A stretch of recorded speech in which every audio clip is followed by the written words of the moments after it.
Hi, I'm Nat. And I'm Guy.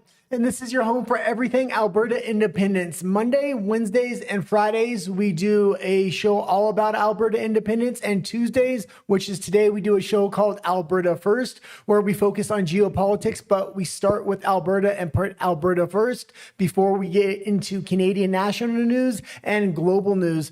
I will say this, I have been the one gathering the stories, and for the geopolitics stories, everything seems to be relating to Alberta. Maybe it's because Alberta's hoping for independence, and when it founds its country, you really don't want to make the same mistakes a lot of these other countries are making on the geopolitical stage. Also, thank you so much for joining us today. Please don't forget to subscribe and like the video and share it. It really does help us out. Also, where we're filming right now in the studio, the internet is kind of choppy. So if we go out, apologies for that. Well, I went out to get some vegetables earlier, and I seen a truck hit one of the power lines. Power line came down with a bunch of internet cables. So as soon as I got home, I was like, oh, I hope we have internet. Yes. We did, but I noticed that it has been choppy. It may have something to do with that. Also, we do have a companion to the show, which is our X account. All of our posts and articles will be shown on our X account. So if you want to subscribe there to keep up on Alberta independence news, it's a great place to do it. Yes. And also, we read all your comments live, so let us know what you think. And if you really want your comment read, you can send a super chat. We pause the show for those. Otherwise, after each section, we go through all the comments. Yeah, fantastic. Let's get into it. And there was a huge interview last night with The Fringe talk to Keith Wilson, and it was absolutely fantastic. We're going to get a little bit into that. The Fringe's audience had some great questions, though, and Keith Wilson cleared some of the stuff up for us. Yes, so let's start with Alberta. He doesn't discuss federal politics. He only concerns himself with Alberta's independence. And giving a few updates, but also some news, starting with Marty up north saying Ottawa is finally taking Western independence seriously. Yeah, we usually start with the petitions, what's going on with the signatures, what do we need to push forward, what's kind of the really big news before we get into more just general Alberta independence news after the opening. This was in the National Post yesterday, and I don't read the whole story. I don't care because I'm not a subscriber, but right there it says Canadians opened the negotiation with Western separatists as data shows underrepresentation in Parliament. My God. And look at the line underneath there. Recent data shows Alberta remains underrepresented in the House of Commons. We, on a per capita basis, folks, three things about this article. First of all, it shows that perhaps... Man, he really looks like he's been out in the sun trying to get signatures and working that petition. That being said, we did cover this article the other day, but I think it's very important, and I'm glad other people are starting to pick up on this. I think they're going to frame this entire thing in the framing of economics and then try to throw a goodie bag of natural resource contracts at Alberta and say, we fixed the issue. But they're trying to ignore the cultural issues. Internal polling in Ottawa and other places are showing that the movement is maybe a little bit bigger because now we're seeing these kinds of pieces, right? There's always, kind of like the 5 stages of grief kind of thing of this 5, at first they said the movement was fringe, then they attacked us, and then they mocked us. And now maybe they're starting to realize, oh, there is some truth to that. So the fact that there's pieces like this coming out saying Ottawa is perhaps interested in some conversation shows that their internal polling, proves that the movement is big. But the funny part was whoever did that article, like, come on, do your research, man. We've been underrepresented in the House of Commons since 1905, like by design, right?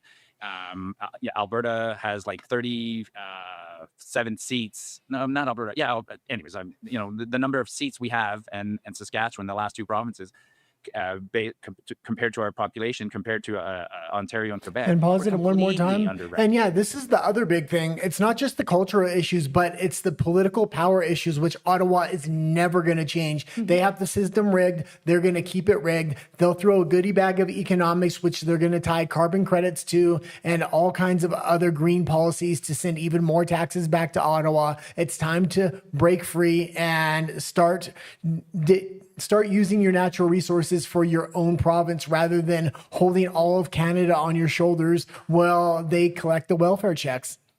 Presented.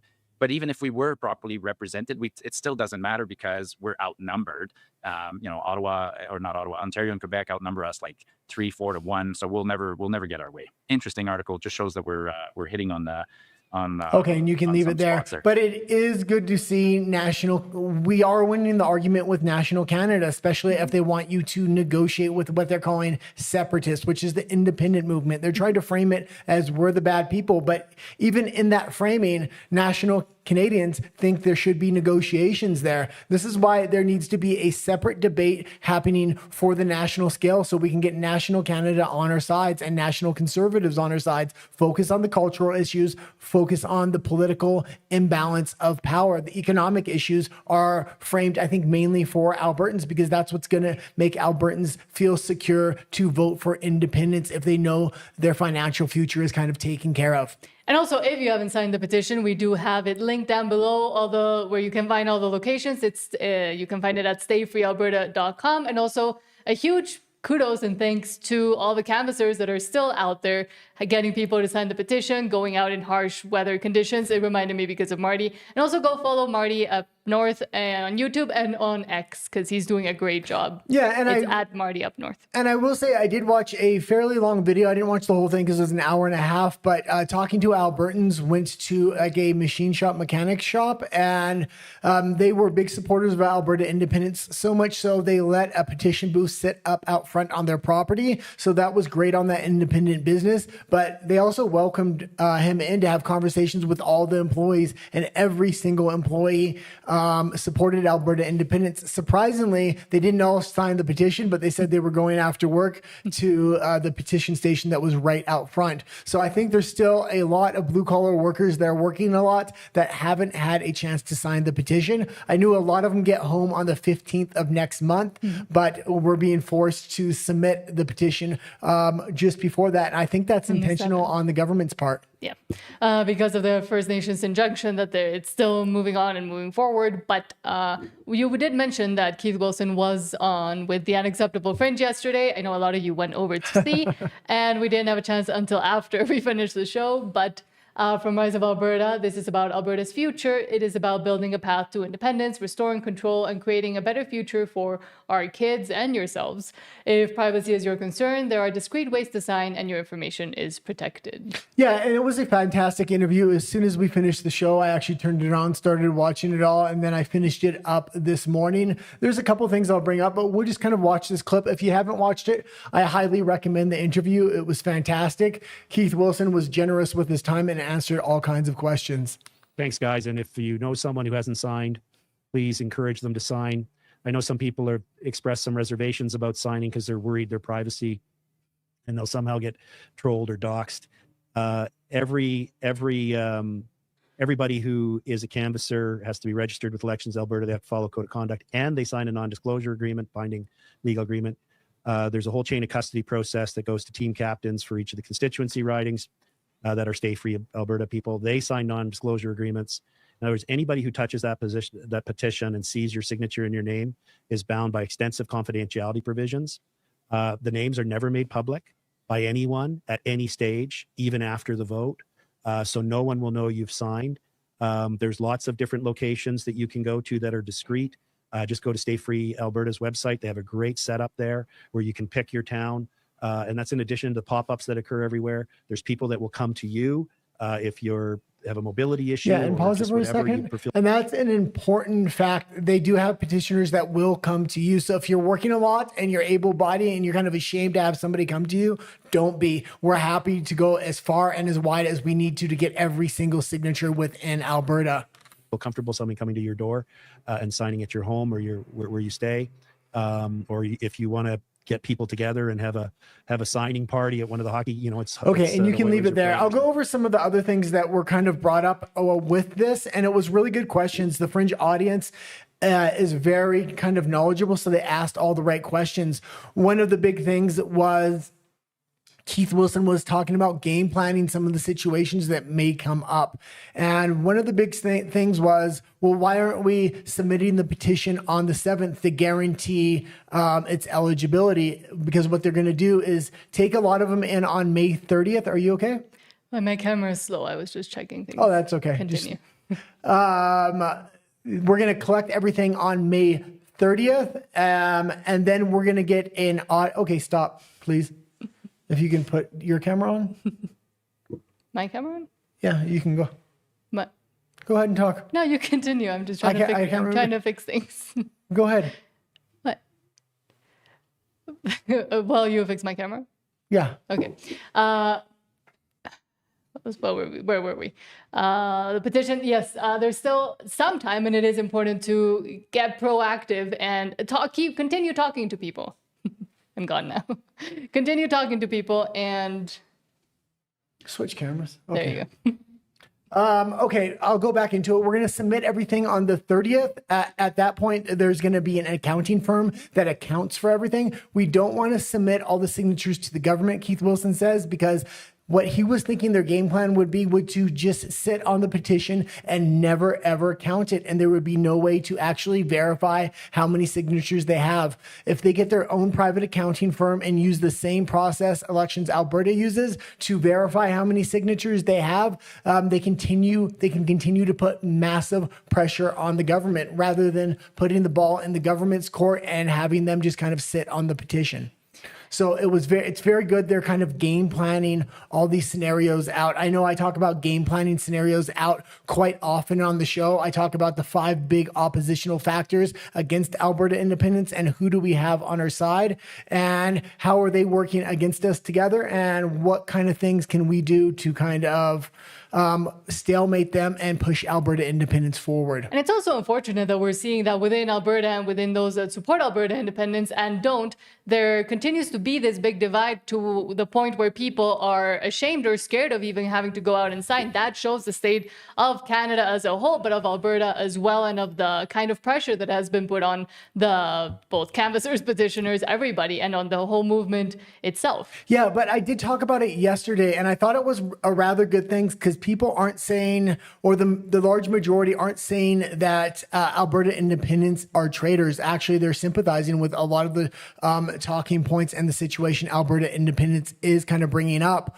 The narrative is more that they're scared. They either come from foreign countries where they've seen authoritarianism creep in, or they just don't. They've seen what happened during the truckers' convoy, what happened to the bank accounts. So they're scared. But I would rather have people be scared than calling Alberta independents traitors. Why? Because scared people won't come out and vote against you.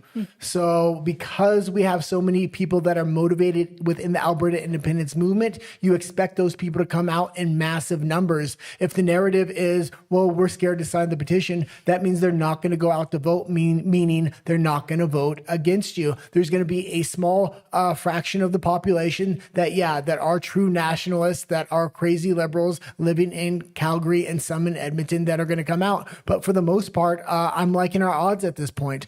And yesterday, we were also talking about and trying to figure out what it means, because to be able to sign the petition, you need to bring one piece of Alberta ID or 2 pieces of ID, one that has your residence, but also proof of residence within Alberta. And we were wondering, and we were trying to figure out if you needed to be there at least for a year, to be an Alberta resident for a year. From what I was able to find, because I did look into it yesterday, and I made a correction on the video, the live from yesterday, it seems like your ordinary residence has to be within Alberta. That means the place where you mostly go to sleep, go live, etc. If you go outside the province every so often or every 6 months, but your ordinary residence continues to be within Alberta, that is the only margins that Elections Alberta puts on it, from what I could find, also regarding the petition itself, but also for the referendum votes. So it seems like it doesn't matter if you got there recently or not. Yeah, and I can confirm that because Keith Wilson actually answered that question multiple times on the Fringe's stream last night. So I didn't realize that you had researched that as well. Yeah. But I had researched it through the Fringe. So thank you, Fringe. Thank you, Keith Wilson. So you can sign the petition if you got into Alberta less than a year ago. Yeah. Okay.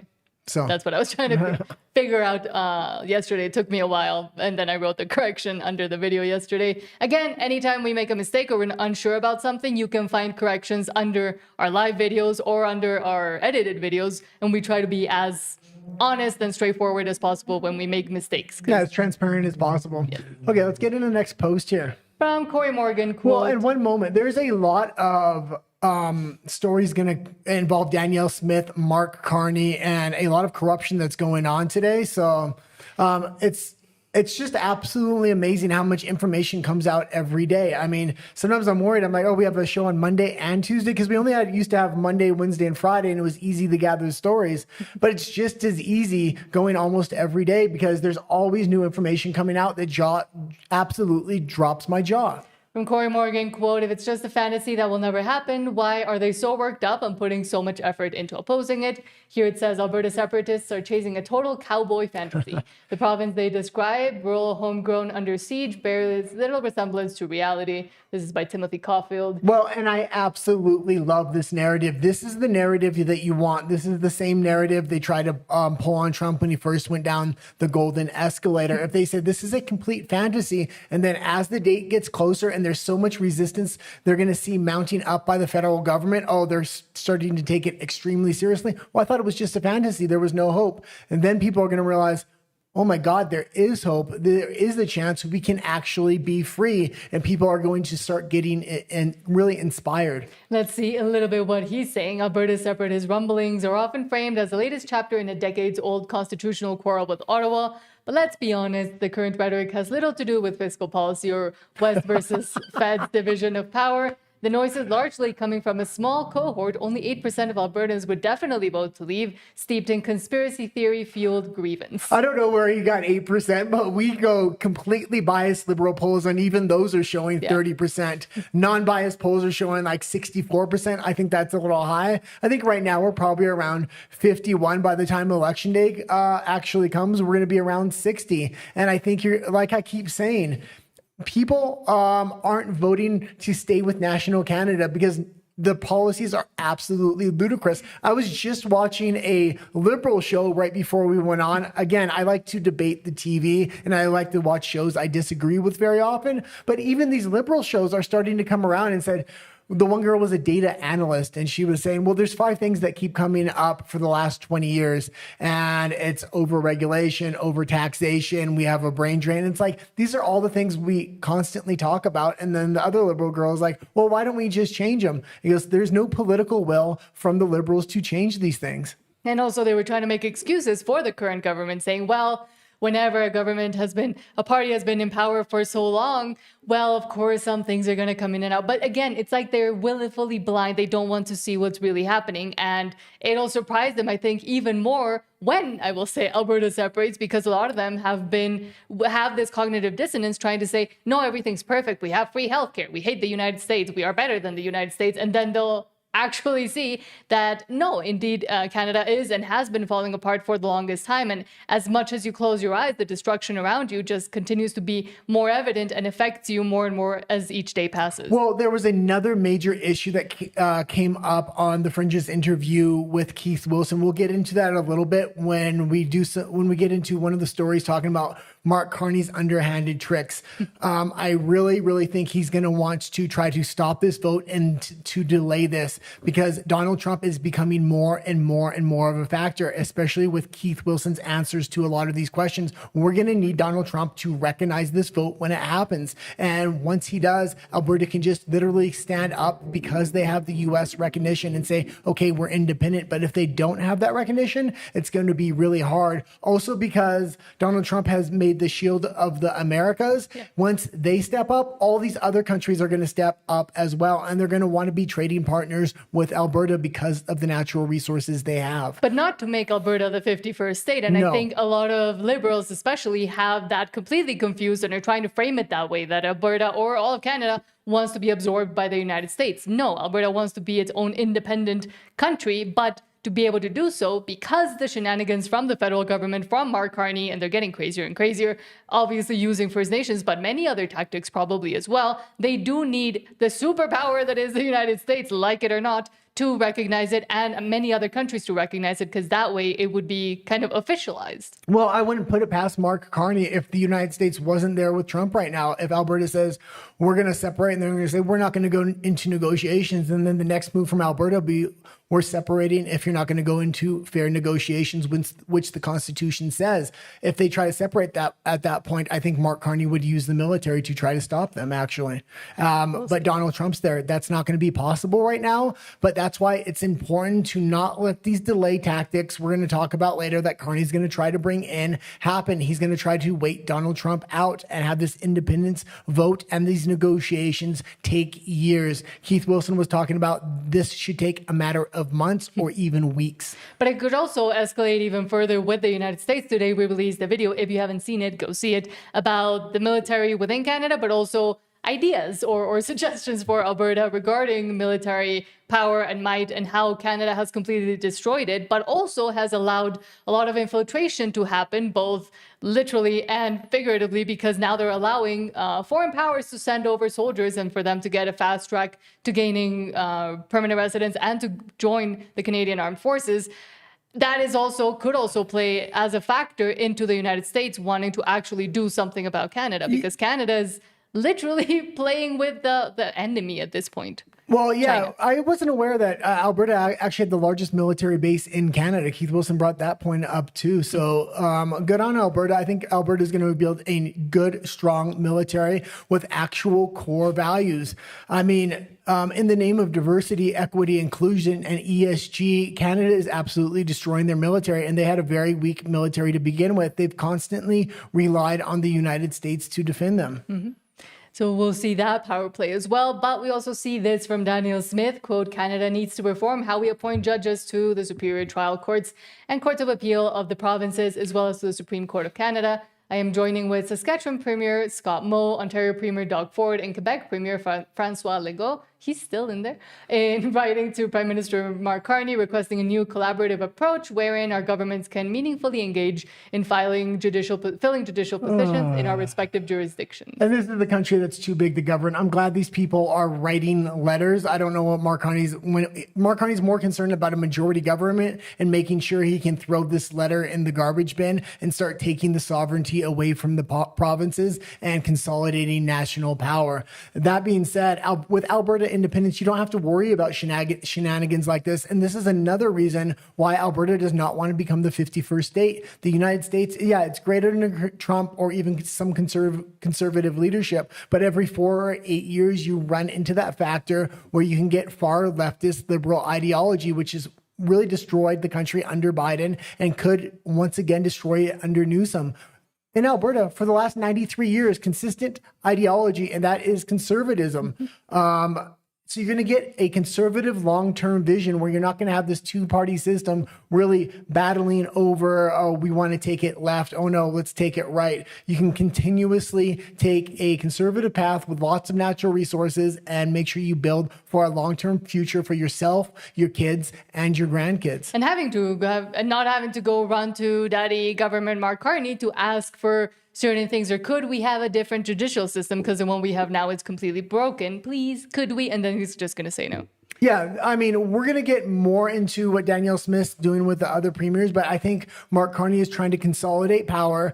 We know on the 12th of next month, that's the big date where he has the 3 by-elections. He may consolidate a majority government that way. He may win 2 of the ridings rather than 3 and then buy another candidate off, or he could have a third crack at it by just calling a snap election, which he's really ahead in the polls right now. Once he has that majority government, he's going to completely disregard Danielle Smith and these other premiers and start to consolidate power and really destroy Canada on a scale that we haven't seen before. But also for a lot of the people that are saying it's just economics, Alberta wants to separate because of the economic issues and they want more pipeline deals and more natural resource contracts from the federal government. And with the support of the federal government, we continuously say that is not, number one, going to be enough, and number two, going to be fulfilled. From Melissa, quote, the first set of deadlines for the pipeline deal between Mark Carney and Alberta Premier Smith are not expected to be met. Anyone with common sense could have predicted this. Welcome to Canada.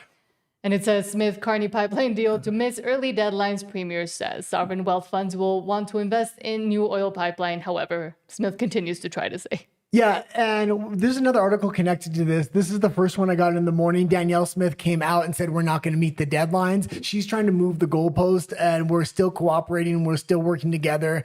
I'm driving Alberta forward. She's currently being stabbed in the back. And I think eventually, yeah, once this independence movement gets far enough, they're going to throw everything at Alberta at once. So it makes a big splash in the media, and they can say, we fixed everything through economics. But all that comes attached with strings, whether that's carbon credits, carbon capture, green energy policy, more remittance payments. I mean, why are they giving you, why do you even want pipeline deals and natural resource contracts when you have to give the majority of the money back to them anyway? It's like you're a slave and you're placating to master at that point. From Western Standard, quote, Smith confirms Alberta-Ottawa energy agreement deadlines will not be met. And this is what it looks like for a sovereign Alberta within a united Canada. This is what would be continuing to happen throughout. Well, yeah, and I'm giving it to Jeff Rath and to Keith Wilson, who are now bringing up the point, and we should have been bringing this up when Danielle Smith was first trying to tout all these pipeline deals and how she's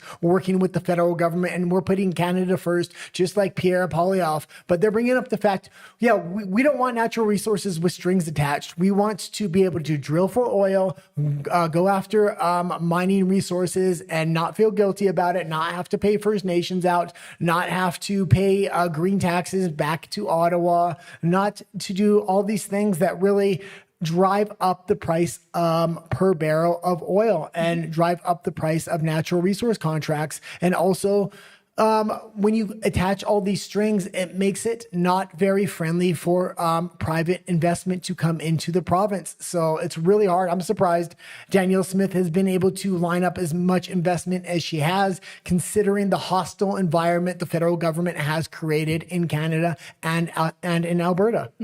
And thinking that the petition and the maybe even referendum could put enough pressure on the federal government to actually want to act in a different way, I think is just dreams that will never materialize. And we're starting to see that already. Now's the time to take the gloves off. And I got on Poilievre about you're not taking the gloves off. If anything, you're putting a second pair of kids' gloves on when he went on Joe Rogan and he's doing a bunch of interviews. It's time to take the gloves off. Donald Trump did it. I know it rubs people the wrong way, but he does it and he wins. That being said, it's time for Danielle Smith to take the gloves off. These pipeline deals aren't coming through now. She doesn't have to say she's in favor of Alberta independence because Poilievre already made it clear nobody in the federal Conservative Party will be allowed to support Alberta independence. Otherwise, they'll be kicked out. But she can support it indirectly in order to put even more pressure on Mark Carney. If she doesn't use Alberta independence to put more pressure on Carney, she's going to end up with absolutely nothing. And she's going to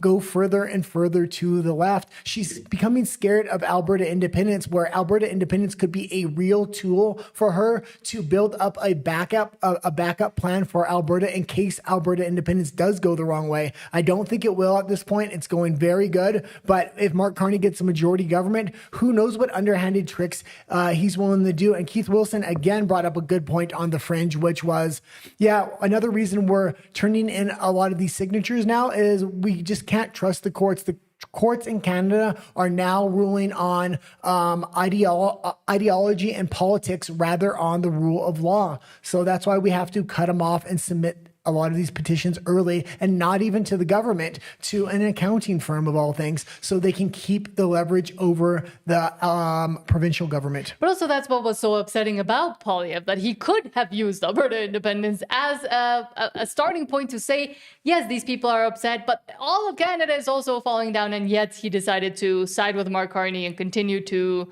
carry water, essentially, for the federal government on an international stage where he thinks he has to. Yeah, absolutely. But yes, Canada continues to be destroyed. Keith Wilson says several families I know have already left and taken their businesses and Canadian jobs with them. Others are waiting to see if Alberta can achieve independence, will achieve independence. Sign the petition today and vote yes for independence on October 19th. And this was one of my big talking points for yesterday's show. I must have sounded like a broken record because I brought it up so much. But people in other provinces like BC, I'll just use BC as an example.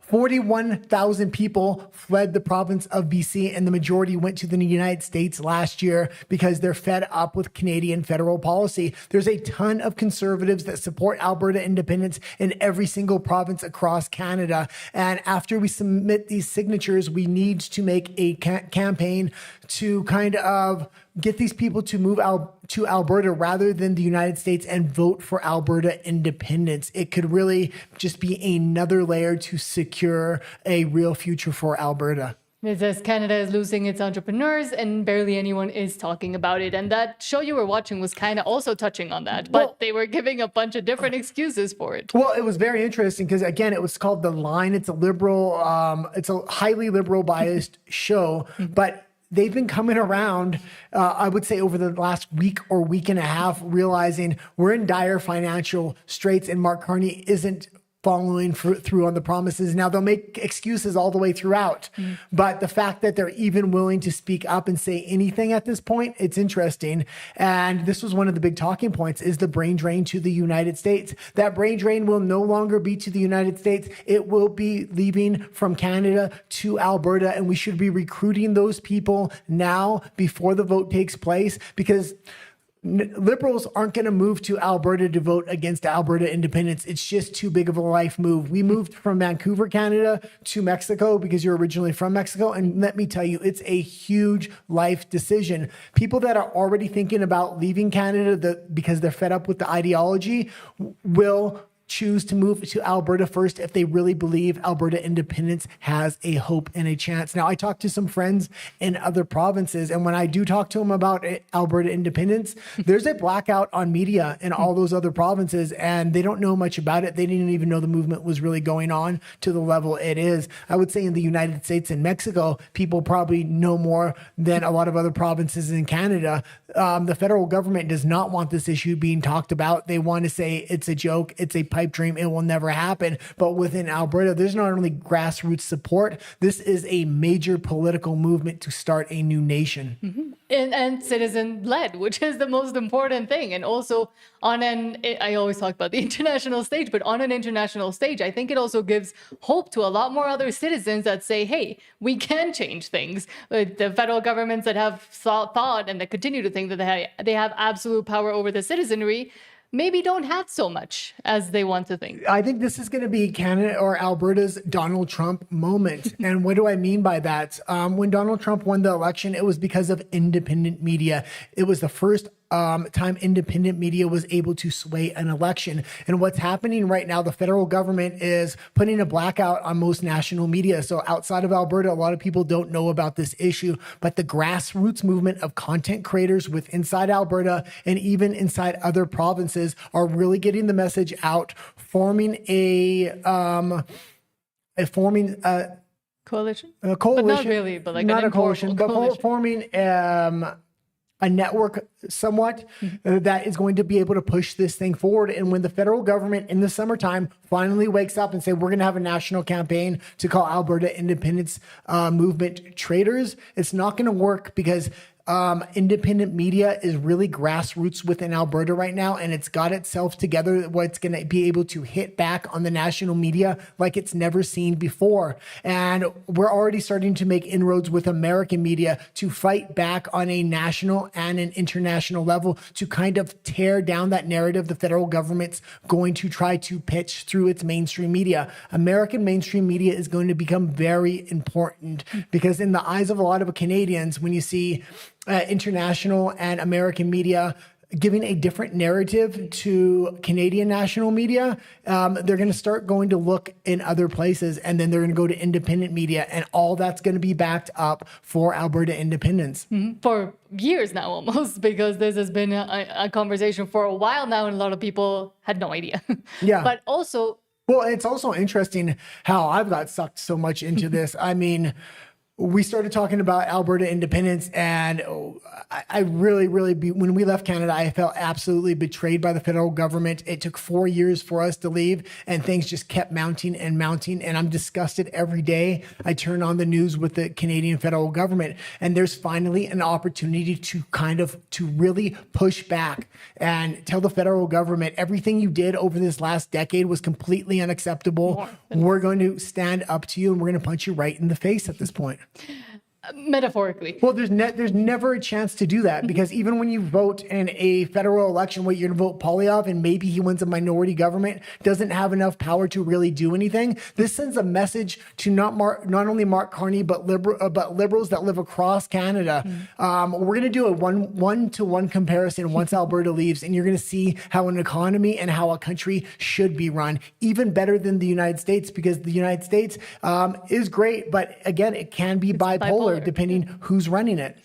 But also, there's no surprise that we're seeing, and then we'll continue to see this fast-tracked push for Bill C9 and Bill C22, the censorship bill. So within Canada, it'll be even more of a media blackout, which is worrying because now they could go after content creators, independent journalists, even more than they're already doing. Yeah, and what are we talking about when we say go after content creators?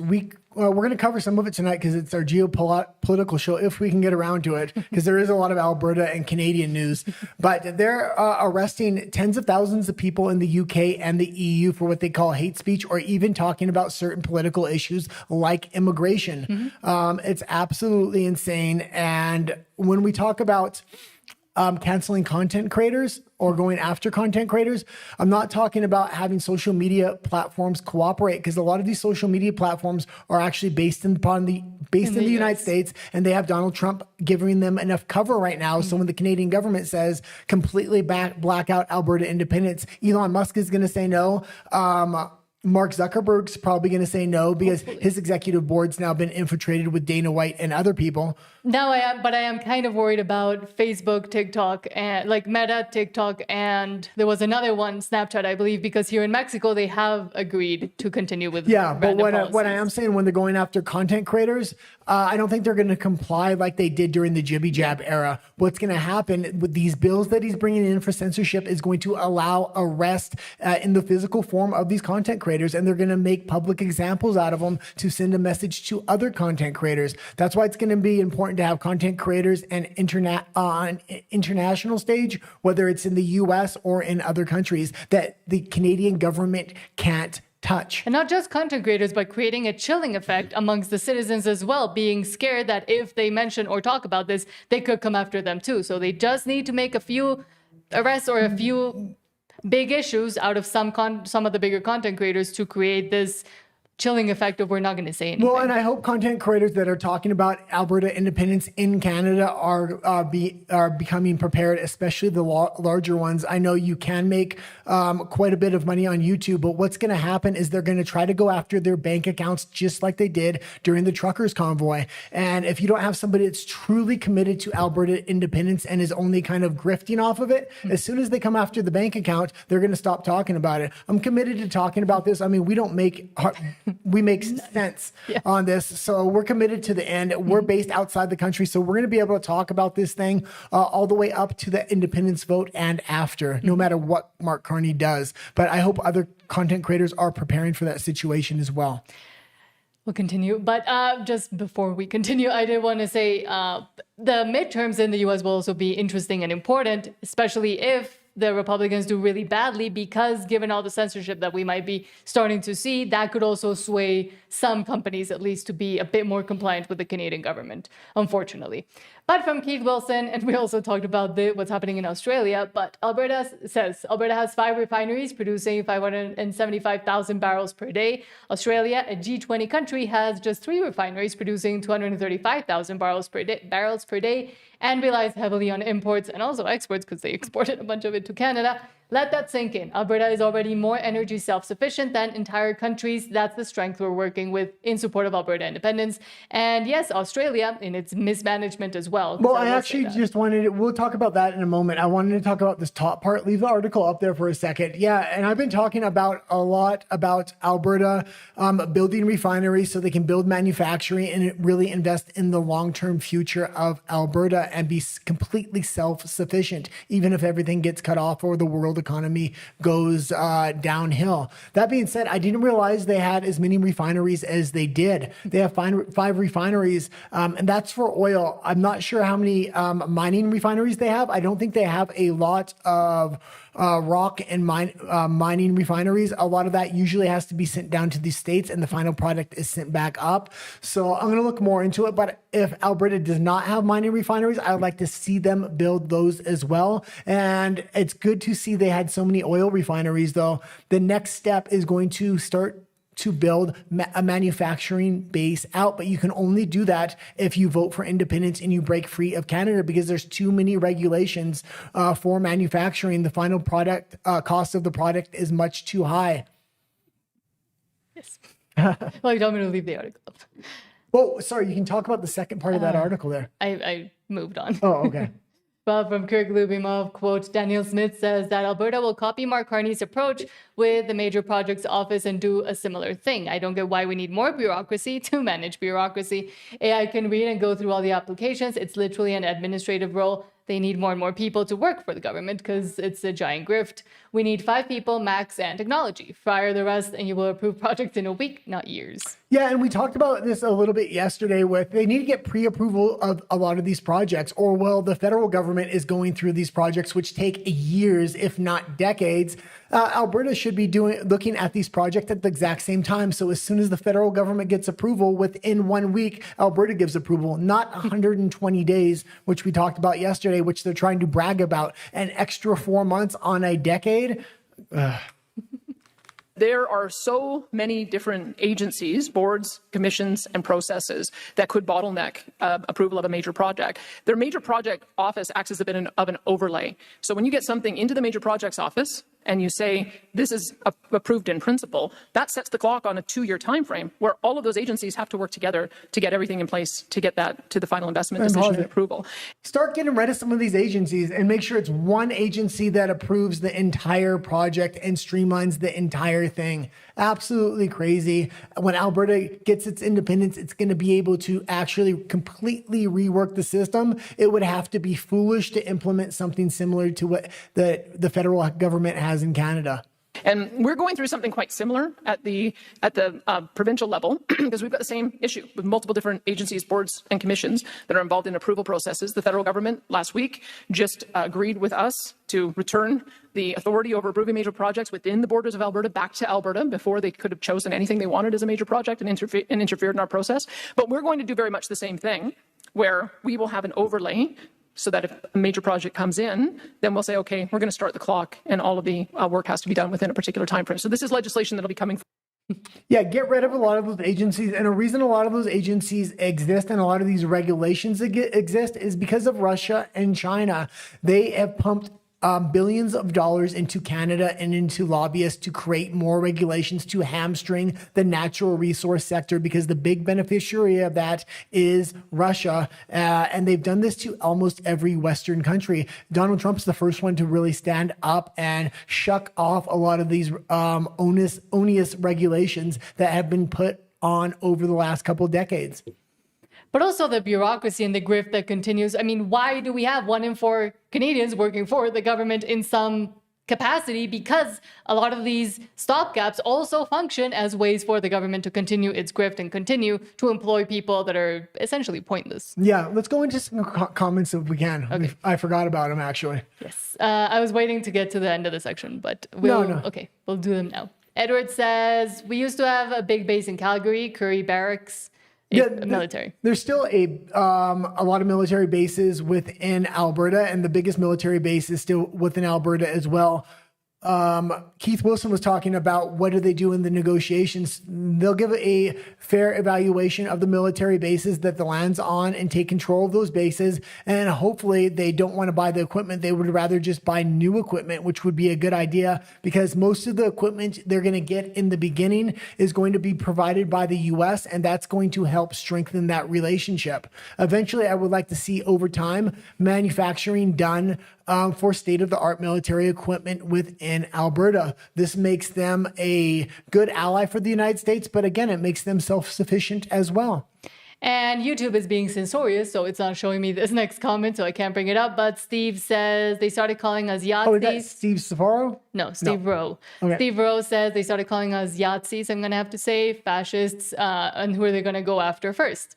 Yeah. Because once they put that label on you, it's way easier for them to actually want to try to do something. Yeah, but I'll say this. I mean, don't let it affect you, but We know this is the game plan. This is what they did in the truckers convoy when they had the flag and the national media individual attached to that. It was a complete hoax, but that works in on national Canada stage. And I think Albertans are prepared to take the heat, and the Alberta independence movement is going to be prepared to take the heat. But inside Alberta, people are very, very politically savvy, and they've been calling the national government has been calling Alberta names for well over a decade now. So I don't think it sticks. Just like in America, it doesn't stick anymore. And I think the one place in Canada it doesn't stick is inside of Alberta. So they're going to build that national narrative, and you're going to see it all over. But I don't think it's going to work. Matter of fact, I actually think it's going to backfire, because the number of videos that are already compiled by petitioners of nationalists coming out there, throwing over their signs, talking dirty to them, calling them all kinds of names. We're the ones with the evidence that can actually build the narrative. And also, because that comment was censored, we are also streaming on RUMBLE. So if any of your comments get censored by YouTube, you can go over there and we read them as well. Edward says, tear it down to the basement. It's way too much power for one person. Yeah. And Canada is way too big of a country to even be managed by one person that also wants to federalize everything and consolidate power within the federal government.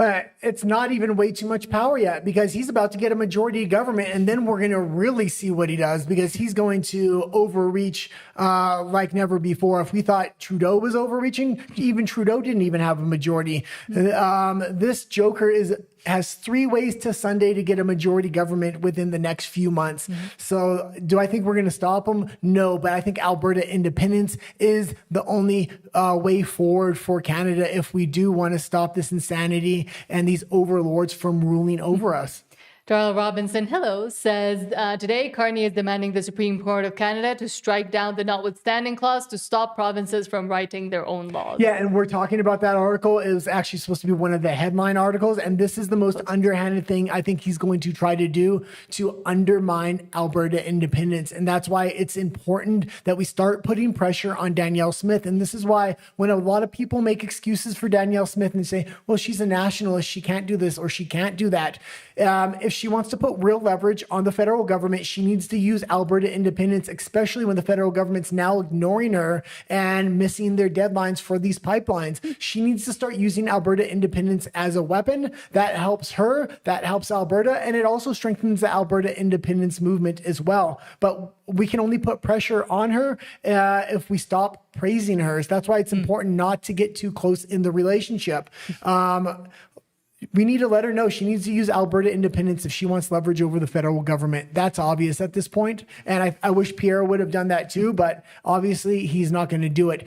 The thing with Danielle Smith is she'll still be voted and elected even if she shines light on Alberta independence and she uses it as a leverage over the federal government. Poilievre thinks he can't win a federal election, and maybe that's understandable. Danielle Smith can still win her election.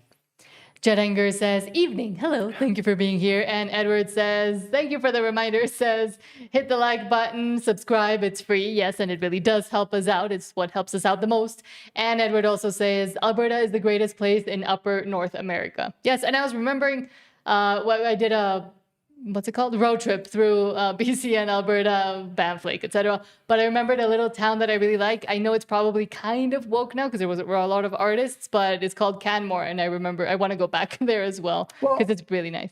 I've lived half. There's a lot of little towns that we stopped by as well whose names I don't remember, but yes, Alberta is amazing. Well, I've lived half in the United States and half in Canada, and I've lived probably in over 30 states. And I say there's a lot of great places in the United States too. Alberta is great, but it's not the greatest yet. It will be the greatest once it has independence and its overlords stop ruling over it, and we can actually implement a strong government that has a long-term vision for Alberta. It will not only become the greatest place in North America, but it really has a chance to hit the reset button and become the greatest place in the world. We'll be able to full on see the capability, the actual capability of Alberta and Albertans without any restrictions and any insanity from Canada. Yeah, I mean, you can't even see the real capacity of the United States because it is so bipolar. Every 4 or 8 years, it really hamstrings itself trying to undo the policies of the previous administration. With Alberta, I really believe you're going to have real cohesion with the government, real conservative cohesion, which means they're thinking of a long-term uniform vision for the country. And I hope you get that in the Constitution as well. And Kent says Cold Lake Air Weapons Range is the one where NATO trains in Alberta. Well. Military, I'm guessing. Well, we did do a video about the military in Canada and a lot of the scandals that have been happening. So Alberta doesn't go down that same path. And some of the question Alberta is going to want to ask itself when it does build its military. That being said, we had a comment on that video and it said, soldiers in Alberta protect all of Canada, and if Alberta separates, they're no longer going to protect Alberta. You need the federal government. Absolutely ridiculous comment. I didn't even bother responding back to it. But if that's the mentality of nationalists, they have a rude awakening coming to them, because I think Alberta is going to have one of the strongest militaries in the world, if not North America, especially based per capita. It's going to take a little while to build that up, but if they can build in manufacturing and potentially 1 or 2 years of mandatory service for young adults so they can really build a foundation and a capability of how to go into adulthood, I think it's going to be good. Yeah. And strength. And let me quickly read the RUMBLE ones because they don't show up on screen, but I am reading your comments. Just a few more comments, and then we're going to get back into the posts. Yes. Juliet says, afternoon, Nat and Guy. Hello. Thank you for being here. Says King Carney wants to take the rights of provinces away going for the Supreme Courts. Yes. And again, that is the big story of the day. We're going to be talking about that not only today, but tomorrow as well. I think this is going to be a big thing that keeps coming up. I think this is the monkey wrench he's planning to use. I think he needs a majority government. I think he needs a majority government to really implement this, and he knows he's about to get one. Juliet also says Republic of Alberta. Yes. KP for you. Hello. Thank you for being here. Juliet also says, I 100% agree. Everybody should move to Alberta if they are awake. And also says Alberta needs to get Chinese interference out of Alberta, etc., like mines and oil fields. Yeah, because they're already there. And we mentioned it on the video we published today. So yeah, we were talking about the Chinese security agencies coming in to protect natural resource sites within Canada. These are CCP members with illegal weapons. The Canadian government is trying to disarm its own citizens while lets a foreign government in with illegal weapons into its most sensitive areas, which is its natural resource areas. And then they're trying to recruit these same kind of people into the Canadian military and fast track them.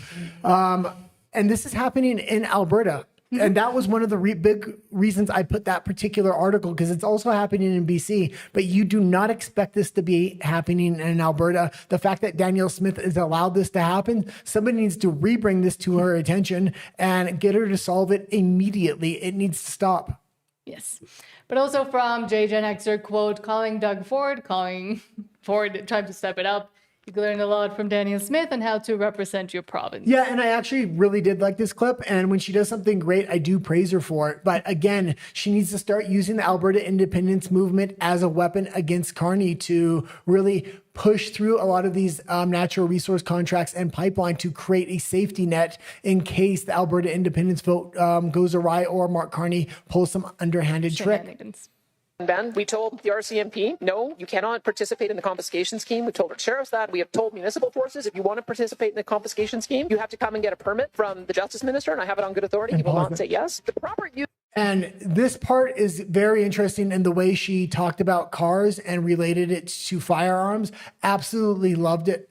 Use of the criminal code power is the way the feds will regulate around, for instance, vehicular homicide. Like, there are ways that you can use your car that kill people, and they look at that as a criminal penalty and they charge you. But you know what they don't do? They don't come in and say, red cars have a disproportionate number of accidents, therefore we're going to ban red cars and confiscate them, right? They're able to see that there is one use of that particular piece of property that is criminal, and they let us regulate who gets a driver's license and who registers a car. So I'm just going to take that analogy a little bit further. They can regulate the criminal use of firearms, and we will then regulate the legal use of firearms. So you can continue to own them, collect them, use them for sport shooting, use them for hunting, and use them for other purposes. So we're working right now on what a legislative framework for an Alberta firearms license would look like, and we're going to fight it out. The Saskatchewan Premier Scott Moe said that any of the mail delivery services were not allowed to convey these firearms. We're going to have to change our legislation to make sure that that's not a loophole that they can use as well. In short, you'll see that us and Saskatchewan are going to do whatever we can to make sure that we're defending firearms owners' rights, and we just have a different approach we want to take in Alberta. And Yeah, and Saskatchewan is failing a little bit right now. We've talked about that in the past, and they're wanting everybody to register their firearms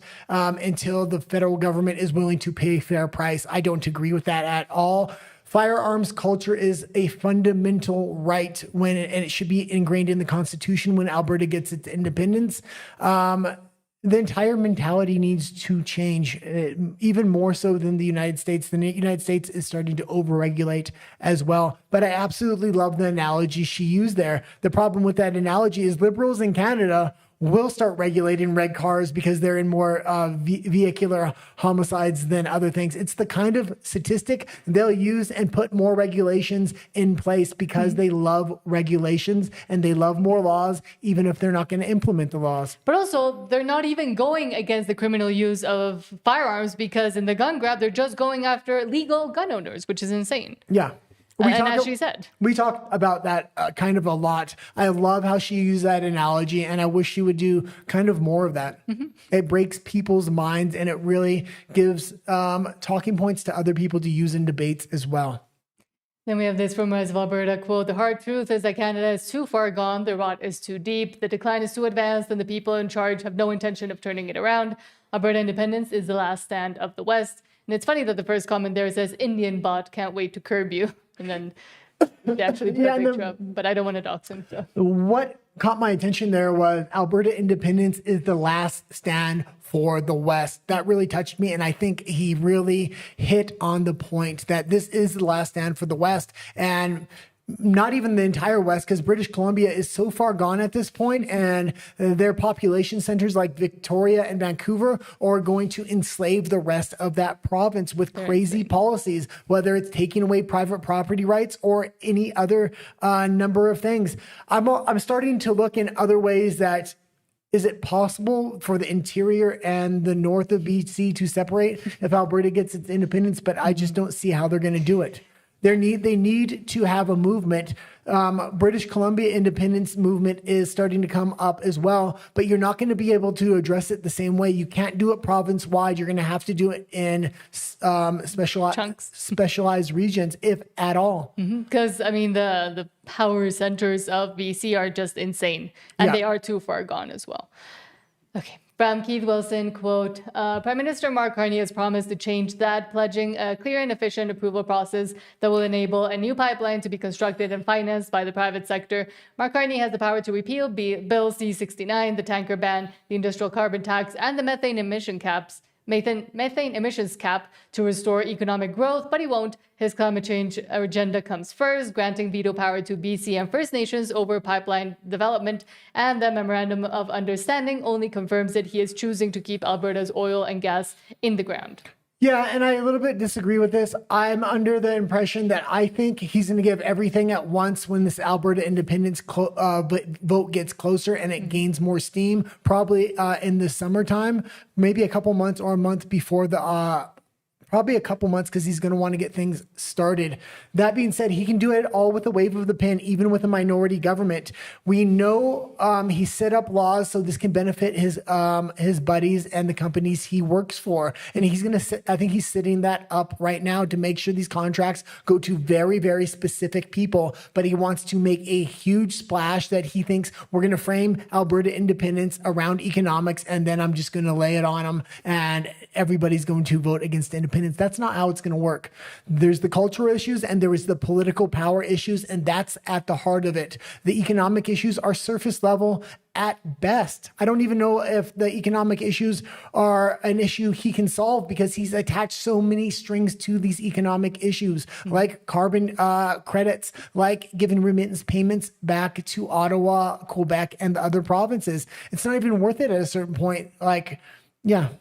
And here, I mean, even it says Canada's pipeline plan attracts Middle Eastern Asian interest, Alberta Premier says. But we also know that Carney's Brookfield Asset Management has a lot of investment within the Middle East regarding oil and minerals and Asia. So, I mean, again, he's moving pieces just to benefit himself. Yeah.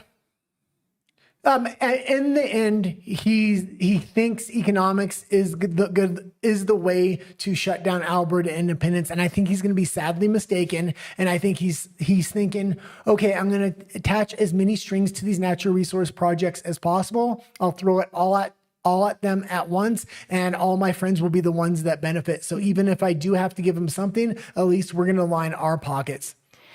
We also have this from Ryan Gertison, quote, Safety Minister Gary doubles down on the belief that removing guns from law-abiding Canadians is going to keep us safe. This has nothing to do with safety. This is yet more government overreach under the guise of safety. Yeah, and this gun grab has really failed in spectacular fashion. And cost a lot of money. Yeah, well, and now they're just threatening the Canadian public. I don't think Gary is here, but I think the girl in the glasses, there was another clip of her just telling Canadians that you need to give your guns, otherwise you're going to become a felon. It's very interesting how Gary's name is becoming a meme, though. I'm here with Secretary Natalie Prevost. I just wanted to give an update on the firearms compensation program. As you're aware, the program has been rolled out over the last several weeks. You're aware. Sorry. I'll get the other clip from the girl with the glasses, but she gets a very emotionally charged because she was involved in a firearms incident where she was the victim. So she's always very emotional about it, and she's in charge of a lot of the strings behind the scenes. You should not have somebody like that in charge of this. You need somebody that can look at the issue objectively at best. The program has been rolled out over the last several weeks. We are down to the last 7 days as of March 31st. The time for those who enroll who have prohibited firearms comes to an end. Right now, we have over 26,000 Canadians who have voluntarily enrolled, declaring over 51,000 firearms. We are just reminding Canadians to those with prohibited firearms to enroll and to take part in the program. This is a voluntary program. However, compliance under the Act will not be voluntary as of October the 31st when the current Order in Council is set to expire.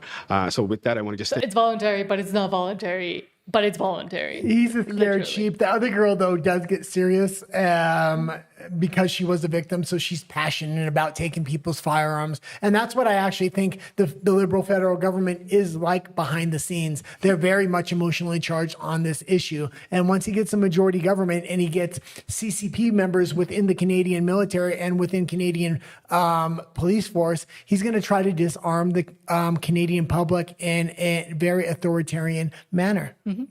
And now we'll go to your comments. For some reason, some are not showing up. I think YouTube is being censorious, even more than usual. Oh, and again, if you put emojis in your comments, it won't show up because we used to get a lot of spam. So we had to ban emojis. So if you left a comment with emoji, just make it again and we will read it. If you don't see your comment show up, it means YouTube censored it or it's from RUMBLE. Vinny says, why listen to a de facto government? The only power they have is what the people give it. It's not a democracy. It's a crisis. Agree. Yeah, and we're going to see how that actually happens and how much power a government actually has, because we're going to see the underhanded tricks Mark Carney's going to go to and the extent he's going to go to try to stop Alberta independence. Mm-hmm. And we're going to get into that in just a moment with the big article that came up today. And Tal, hello Tal. Tal Talk says, howdy again, Nat and Guy. Thank you for being here. Deloria's son says, just finished reading. Great to be here listening. Thank you as well for being here. And Sean, hello Sean. Sean says, that smirk she has could cost billions. Why do these people have power? The girl in glasses. Because people decide to give it to them. Well, because 1 in 4 Canadians work for the federal government. And it's just this machine where they build more and more bloat into the government and they give themselves more regulations, more HR, and more power. More power, yeah. And from our UMBLE, hold on. KP4U says, you're right. There should never be Chinese in our government. Yeah. Or especially protecting natural resource sectors within Alberta, which is insane. Absolutely. And we everybody can see it at this point. And once he gets a majority government, he's going to align even more with China. And I mean, we already saw him try to align even more. well, we're going to make a video next week about Canada wanting to become part of the EU, and this narrative is really starting to take off. Problem with that is the EU is doing the exact same thing. They're starting to align with China behind the scenes, and I think this is the globalists are now having to make a decision because a lot of their plans are falling apart, and Trump's not an option. China is an option because they can still implement a lot of their plans under a little bit different of a framework. Yes, but Albertans, let's give you even more reasons to want to become independent and quickly.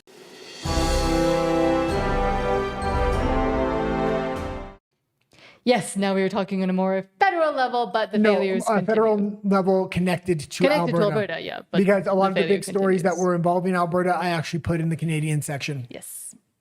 Starting with from Juno News, the reporter asks, quote, the Prime Minister has been texting Poilievre. The relationship is more cordial. Do you expect a reset in the House leading up to the USMCA review? And Jolie, and again, this is part of why we criticized Poilievre initially. The gloves are fully on with kid gloves on top. This is the liberalization of the Conservative Party. And you can see how the Liberals are now talking about Pierre Poilievre and a lot of the other Conservatives. And when Danielle Smith says oh God, what is her little saying? A sovereign Alberta within a united Canada. This is her coming closer and closer to the federal government. And when Mark Carney gets the majority government and he gets these cooperation with these Conservatives for the USMCA, the next thing he's going to want their cooperation with is squashing Alberta independence. Let's see what Melanie Anjoli has to say. The Prime Minister has been texting Pierre Poilievre. It seems that the relationship is more cordial. Do you expect a reset in the House leading up to CUSMA review? I think that when we work as one team Canada, when it comes to defending the interests of auto workers, steel workers, aluminum workers, and forestry workers across the country, we win. We need to be united, and it's important that all opposition parties also be working with the government on this. That was the case during the first Trump administration at the time when we went through a very successful CUSMA review, and we expect no less. And you can already see the narratives that's going to be shaped. We need to unite for this USMCA for all Canadians. And then they're going to go after Alberta independence because that's the next big issue. And once they have that cooperation and they have that alignment with the Conservative Party, what they're going to say is we need to protect Canada for all Canadians, not just Alberta. That's going to be the narrative. That's what Poilievre is going to say. He's already aligning in that direction. The CUSMA agreement is what's allowing him to do it on the surface level and him to get acceptance through the Conservative Party. Mm-hmm. But when he goes after Alberta independence, this is why we need separation now. And this is why I kind of point out a lot of the flaws now. And I'm starting to point it out Danielle Smith as well, because she needs to use Alberta independence as a weapon for leverage over the federal government. She doesn't need to align with them. She needs to be the opposition that's going to take the gloves off and really get the contracts needed for Alberta to build a future in case Alberta independence does not go through. But also Canada and Carney and Jolie and everybody involved with the USMCA renegotiation continues to not be fully clear, especially with mainstream media within Canada. And Poilievre just did it in an international stage, continuing to complain about the tariffs that the U.S. wants to impose upon Canada without mentioning all the tariffs that Canada has been imposing upon the U.S. for the longest time now, which is why the U.S. decided to retaliate. Well, there's a blueprint there. A lot of Canadians may not know because they don't follow maybe geopolitics on the same level that I do. That being said, Mexico has laid out the blueprint to negotiate with Donald Trump to renew the North America Free Trade Agreement. Donald Trump has even let Claudia Sheinbaum, the president of Mexico, outwardly criticize him and downgrade him. Well, behind the scenes, she's in complete alignment economically with the United States, and it's benefited Mexico immensely. Mm-hmm. They negotiated everything as a whole: military, the cartel issues, a lot of other issues, China having... Mexico almost completely stopped all of its partnership with China. Yeah, but Canada is trying to negotiate issue for issue. We're going to give you this and we want this, thinking this is the way to negotiate. That's not the way to negotiate. It hasn't been. Any country that has had a successful trade agreement with the United States negotiated everything at once. So what Donald Trump is going to do, if you want to negotiate tit for tat, no problem. We're taking down the North America Free Trade Agreement on Canada, and then we'll take what we want from you on those specific sectors. And the sectors they want are all in Western Canada. They're all the mining resources. They're the oil resources. They don't want what Ottawa has to give. And this is why Canada needs to realize they're going to have to lose some ground, but they need to negotiate everything at once. Yes, but now getting into what we have been talking about, and that is incredibly worrying, from Chris Ryan, quote, Carney Liberals try to crush notwithstanding clause. I warned Canadians Carney would run the most authoritarian government in Canadian history. More evidence below. Today, Carney's Liberals are in the Supreme Court demanding judges be allowed to override provincial laws by weakening the notwithstanding clause that protects Quebec's Bill 21. This breaks the 1982 constitutional deal that lets elected provincial legislatures, not unelected judges, have a final say on their own laws. Carney is centralizing power in Ottawa and attacking provincial rights. Provinces must fight back. Alberta can separate. The other ones are kind of cooked.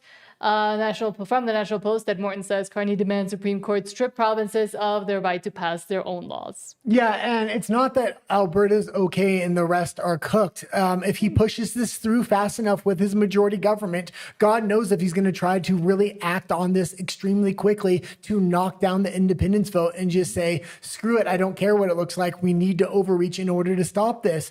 And as much as I've talked shit on Quebec, and I know Albertans don't like Quebec, in this particular circumstance, Quebec has the ability to veto this if it goes too far. And they do have separatist movements and separatist parties within Quebec. The thing is, I've always said about Quebec, I think they're really cooperating behind the scenes with the Liberal government, that they threaten these things, but they're in complete cooperation. This is the point we're going to see if Quebec is really about independence and separation. Are they going to veto this bill if it goes too far? Because for the longest time, Quebec has used separation as a leverage point and has been able to get a lot of things from the federal government and a lot of things from the federal government. Yeah, with a majority government, I think he's going to be able to slam this thing through. And that's why it's important that we really put a lot of pressure for Alberta independence. If he tries to shut down this vote with some underhanded tricks like this, Alberta independence isn't over. This is a grassroots movement that's really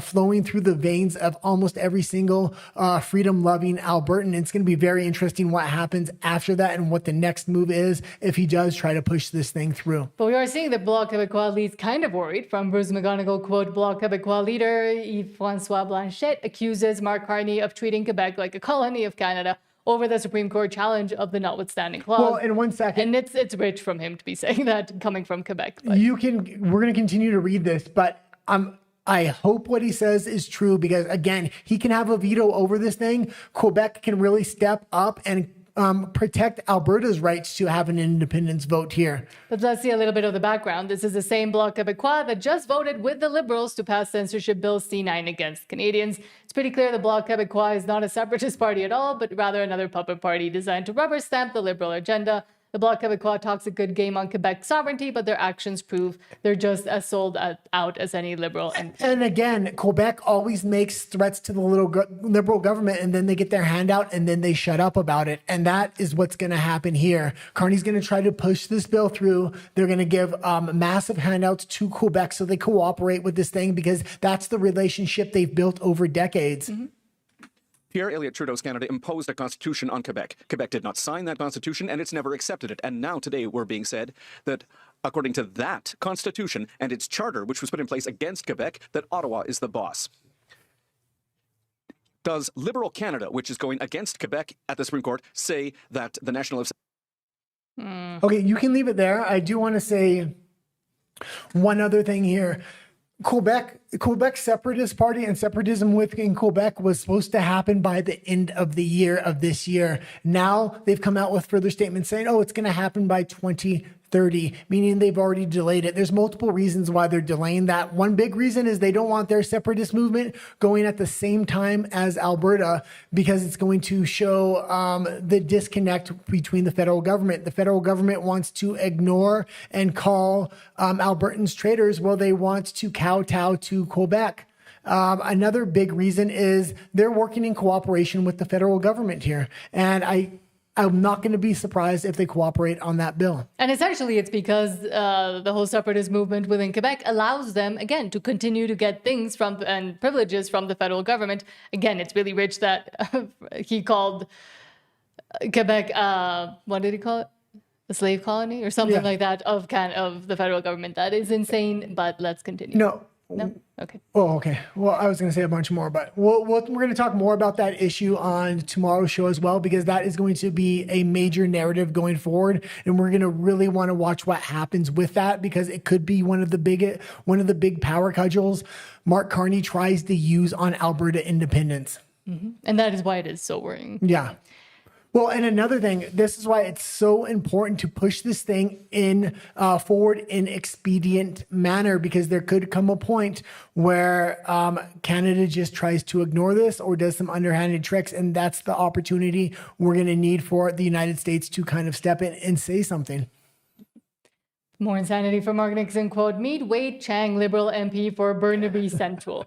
He replaces Jagmeet Singh. He's also the face of Bill C9, JLU for a meme. Here's his speech today in the House of Commons. Be honest, how much did you understand? Well, I didn't even know it could get worse than Jagmeet Singh, but I don't even know if I can understand this guy is the crazy thing. And we were talking about CCP members within Canada. I mean, God, let's listen to this guy.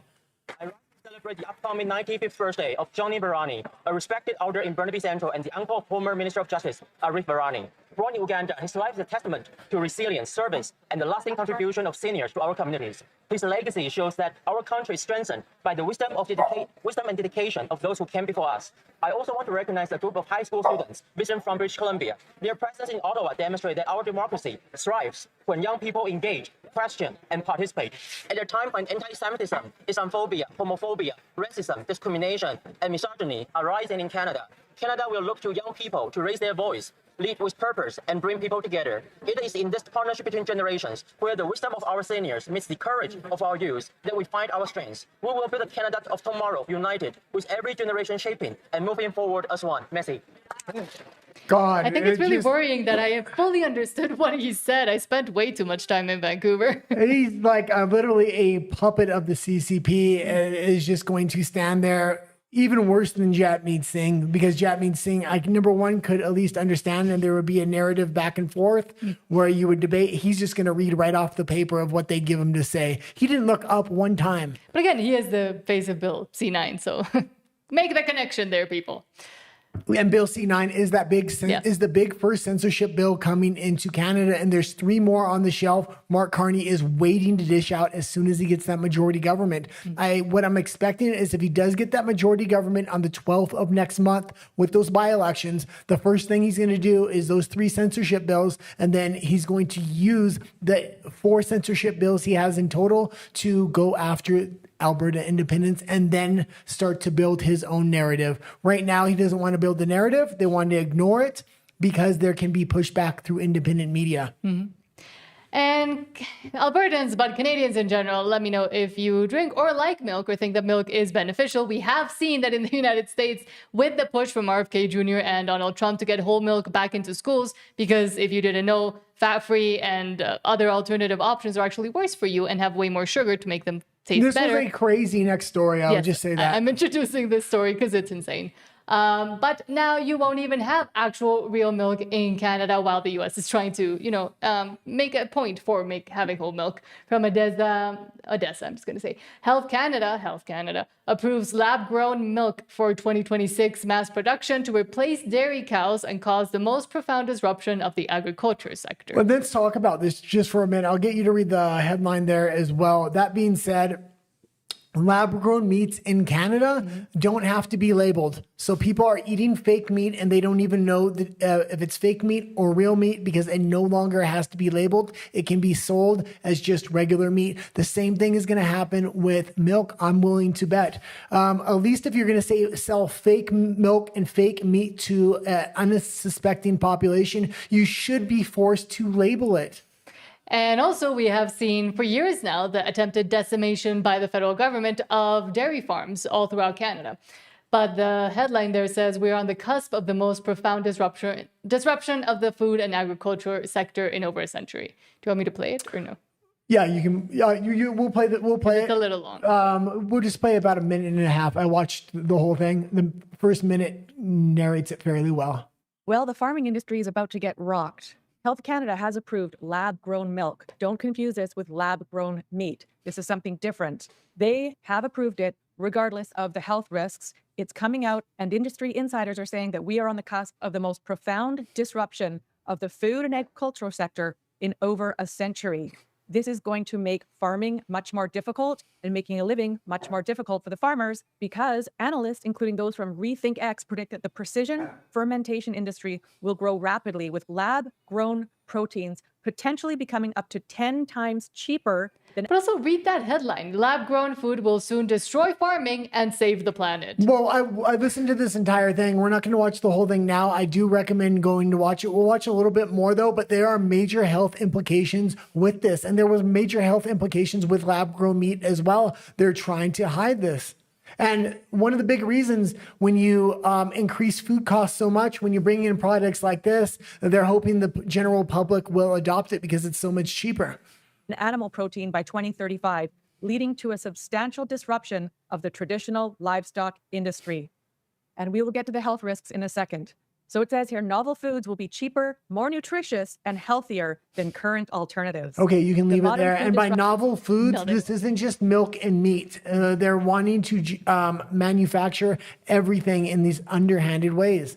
Without telling the public. And again, whole milk, not to be a full advocate of whole milk and crazy like the Maha people, but I like raw milk. I drink a lot of raw milk, so it's not crazy at all. No, I mean, but what I was getting to is that even when, like, a lot of people have to or do take fat-free or 2%, etc. alternatives to whole milk, even then it already has stripped a lot of the benefits from whole milk or raw milk in certain cases, and people aren't even aware. They aren't even aware that the sugar that is pumped into a lot of this fat-free or 2% milk is there even. Absolutely. To make it taste better. Okay. From Rebel News Canada, quote, First Nations organization ordered to account for millions in ineligible expenses. Surprise, surprise. Well, it's not that much of a surprise, because keep reading here. Indigenous Services Canada has given the Federation of Sovereign Indigenous Nations until April 2nd to account for $28 million in questionable spending, much of it tied to COVID era funding. Only $28 million. There was literally tens of billions of dollars given out for the grave hoax. Number one, they want them to account for $28 million. There's billions that need accounting for. Number one, this is, I guess it's a good start, but I'm sure nothing's going to come from this.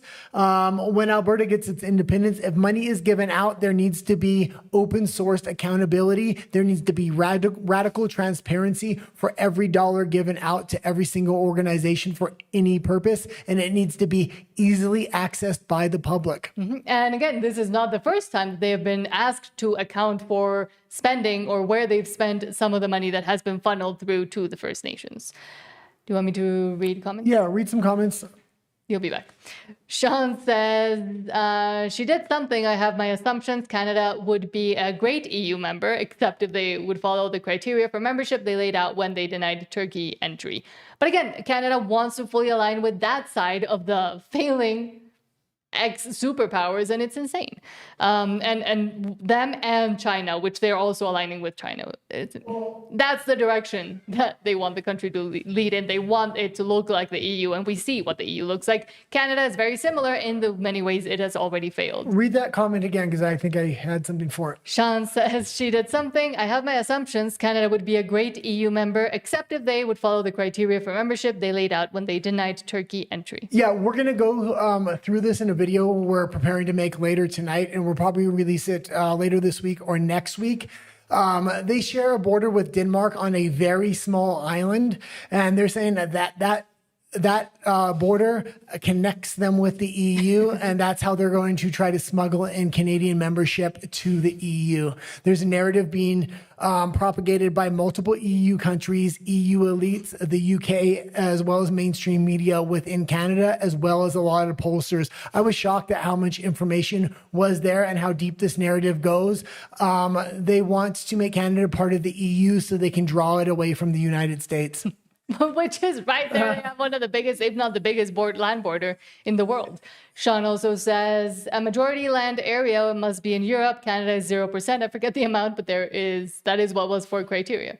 But again, that little tiny apparently strip that they are connected to Denmark with, they're going to try to use. Yeah, over up by Greenland, there's a little island, and it's a tiny island, and they split it in half. And they said that's what connects us to the EU, and they're already in NATO, and there's already a bunch of other factors that they kind of hit there. So and Mark Carney has already been incredibly involved with the European Union and his past jobs. So, but he is right; they shouldn't qualify under the typical standards, but they'll find a way. Yeah. To push the insanity. Sean also says, actually, it's not single issues China cares about. It's about getting China to the top where they lord over the world at their whim. It's not going to be a fun event for China. Yeah.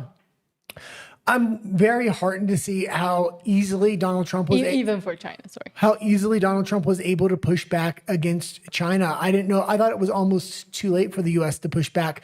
Within the first year Donald Trump has been in office, the United States is now outgrowing China by GDP for the first time in decades. Now, that's not just because they're bringing back manufacturing and they're economically performing well. He's also taking a lot of steps to hamstring the Chinese economy. But I was very shocked. He's able to really adjust things in quick fashion. It really gives me a lot of hope that China isn't naturally going to necessarily take over the world. Cole says, I feel bad for Canadians. The crazy people control the politics of a country with potential. Alberta should separate with a lot of potential, but Alberta still has that opportunity and has all that potential. Basically, most of the potential, I would say, in Canada, if not all of it, is within Alberta. So. Well, and Alberta needs to get rid of a lot of traditional politicians, and if traditional politicians trying to migrate to Alberta and become part of the political system, we need to start finding alternatives to these politicians, because when you vote in politicians, you vote for more corruption. Yeah. And there's a ton of money in Alberta. They're going to try to implement massive amounts of corruption into that system. So that's why radical transparency is so important for Alberta, even more so than other countries. I will say one other thing. Oh God, I lost my thought. It was something that Keith Wilson said last night. Okay. Sean says he doesn't view Quebec as a colony, more like a fiefdom. Carney is king. Yeah. But it's his favorite colony. So, he'll continue to push things over so he can keep them for some reason. Why do they need Quebec so much? It's useless. No, right now. Because of the number of seats they have. Yeah, I know. And those seats are controlled by liberals, so they'll vote for liberal policies. No, I know. But still, in production terms and actual what it brings to the country. It has a ton of natural resources. But they don't use them. It refuses to access. I think there's an article we're going to bring up later that there was a recommendation made that Quebec start accessing its natural resources. It will never do that, because that would mean it gets less remittance payments. And God forbid it would actually have to give out money to the federal government. Cole says, let's keep our shit. Let's keep our natural resources and just take Alberta's, and let's keep taking welfare payments because we're Quebec. Cole says, I wish I could say this, but YouTube's going to get angry. Cole says he should be the spokesperson for Lululemon, I will say. That MP that can barely speak English. Yeah. Troglodyte says, never found out who the MPs under foreign influence were. What a joke. Yeah, they never fully went into that investigation. No. And that's the thing. They start these investigations. They never really come out, or you don't see the conclusion of them. Mm-hmm. Or they seal them, like they did with the Jibby Jab era. All those documents they sealed for 15 years. By the time they come out, it's no longer going to be a real scandal. Mm-hmm. Okay, let's go back to some posts here. Okay, because we do still have a lot of comments. Thank you so much, and we'll get to them in a second. But from Defiant Elves. Oh, this was a great little clip, and this was from UBC. Oh, it is? It says job offers will be flowing in with campus interviews asking, what is your major? Oh, God. Hi, I'm a scout. I use they, them pronouns, and I'm an interdisciplinary major at UBC. I'm in my last semester. My primary thematic focus is decolonizing academia and public knowledge systems, and my secondary thematic focus is biocultural and linguistic futurity. For those who don't know what that means. It's a damn shame, because there is a ton of job opportunities within Canada specifically for some shit like this. Because if you have an economics degree or anything else, you're leaving the country as soon as you get it. Well, a business business degree or engineering, anything useful. The government, because 1 in 4 people work for the government, and the government. This is one of those. And the government this is the one. Specifically recruiting this. This is the one. Means, can you give us a quick rundown? Yeah, basically what I focus on is the promises that the institution has made and also the emergence of Indigenous ways of knowing and being across the disciplines. And I feature in a lot of stuff like language revitalization, the emergent vitality. If you don't know what she actually, I'm going to say she. If you don't know what she actually means, she means that she is changing the way that actual knowledge and truth is taught or is being taught within academia. That's what she wants to do. She wants the traditional ways of knowing, and within the government as well. That is what she's saying means. She wants to completely get rid of truth and knowledge within the university. Languages, rather, and just kind of a bunch of stuff. I've taken courses in over 20 departments, so. Okay, yeah. Awesome. Hi. And if you wonder how and yet learned nothing. And if you wonder how private property rights disappear within British Columbia, it's people like this that are embedding themselves into the government and creating an alternative governmental structure outside of Canada called the First Nations governmental structure that seems to be superseding private property rights over Canadian private property rights. And decolonizing everything by actually pushing through an agenda that allows them to do things like take away private property rights. And this one, at first I didn't understand why you put this in, but then you explained there was it a reason, yeah. Yes. CP24 says, Black people in Canada less likely to fill medication prescriptions due to costs, study says. Yeah, and this is the day that we kind of talk about geopolitics, and sometimes we get a little bit more of an international audience. And a lot of people think the medical system in Canada is absolutely free. Most medications aren't covered. A lot of medications aren't covered. A lot of other things in the system just aren't covered. And I kind of wanted to bring this up. People can't afford to fulfill their medications. Yeah, I think all people, not just Black people, but they like to focus on that. Well, here in Mexico, I noticed a lot of the medications are actually cheaper than they are in Canada. But I will also say, yes, the healthcare system in Canada is not free because you pay for it with taxes. How much do you pay in taxes? And is it worth it? Are you getting the service that you should be getting given how much you're paying? No. Yeah. The answer is no. So no, it's not free. And for the people that still think it's free, shake your head and wake up and smell the taxes. But from Rebel News also, this is also insane. City of Toronto takes legal action against man selling Young Dundas Square t-shirts. Again, they changed the name of that square in Toronto to an unsayable, unwritable name with their decolonizing what that insane lady wants to do that was being interviewed at UBC. And now they're trying to lay charges on him for using the past name. It's insane. They're not trying to lay charges on him. What they're trying to do is shut him up.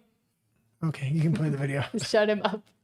Daniel Tate of Integrity TO began selling t-shirts featuring the Young Dundas name and logo as a way to honor and remember the landmark, which has created many memories for Canadians. According to Tate, net proceeds from the sales are donated to the Daily Bread Food Bank. The City of Toronto sent Tate a cease and desist letter in an attempt to stop him from selling the merchandise. February 27th, the City of Toronto legal team sent me a very intimidating cease and desist letter via email demanding that I stop selling these beautiful Young Dundas Square t-shirts. And it really caught me by surprise because the city threw it away. It threw it into the dustbin of history. As you can see, they already removed the marquee. So I thought the city didn't have a care for Young Dundas Square, and that's why I decided to sell the shirts. Yeah, and something very similar happened to Tim Pool when he started his skateboard company. He took one of the logos that a different skateboard company got rid of and just adopted it as his own. They never said anything, but I guess the city of Toronto thinks if you take one of their old names and try to make a t-shirt out of it, they want to erase history, so they don't want you bringing that back up, and they don't want you making it a cultural event or something cool. Yeah, they wanted to shut him up. When they take down a statue, pull down a statue, change these street names, they don't want to hear about it again. They've erased that part of history, and they don't want history coming back to bite them in the ass. Mm-hmm. And it seems like even here in Mexico, history is coming back to bite us in the ass because we cannot escape this clown. From our Zelaya quote, Trudeau has been located in Cancun, Mexico, so chasing us. Not on vacation, but as a guest speaker at the 89th Banking Convention, he told them the USMCA review isn't really a renegotiation, just a checkpoint. The man who left Canada with a GDP per capita growth of 3.2 in 10 years oversaw a brain drain of 40% of our potential top earners to the US, crashed Canada's happiness ranking from the 5th to the 25th, left 6.5 million Canadians without a family doctor, and again paying up the wazoo in taxes for a system that doesn't work, doubled food bank visits. You can go to the rest of it. Okay. So all of this is now he is now in Mexico telling bankers how North America should unlock its complementary potential and build a win-win-win.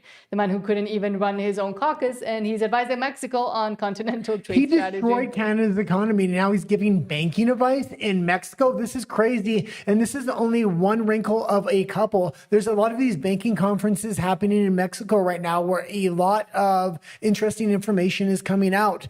Claudia Sheinbaum, the president of Mexico, has also said she wants to implement only digital payments at gas stations and toll booths. She said it at this banking convention with this buffoon there. Yeah. So clearly it's all connected. It's obviously a globalist banking connection, and they're trying to implement these ideas still behind the scenes. Trump has really pushed this back to a big degree, but Alberta's going to get caught up in this whirlwind if they don't break free through independence. Mm-hmm. And yes, that is the exact same conference that we spoke about yesterday when we talked about Mexico now trying to digitalize initially just payments at gas stations and toll booths, but obviously with the further plan to implement it elsewhere, it might probably not work because here in Mexico, we don't have the infrastructure to do it. But the fact that it's being floated around is still worrying anyways. Yeah, and we have one more article within the Canadian section here. Oh, this was crazy. From Rebel News. They've been having trouble funding these LGBTQ parades. So they're looking for multiple year funding, and they're looking for a big dollar number.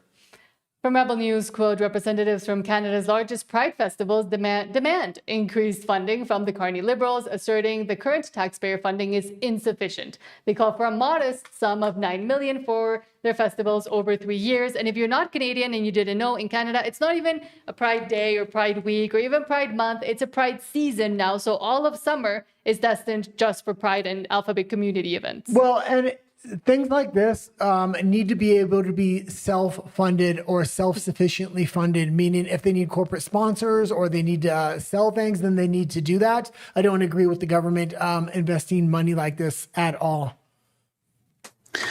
The Carney government has taken an important first step with security funding in Budget 2025. This funding is very welcome, but it's insufficient to meet our rising costs.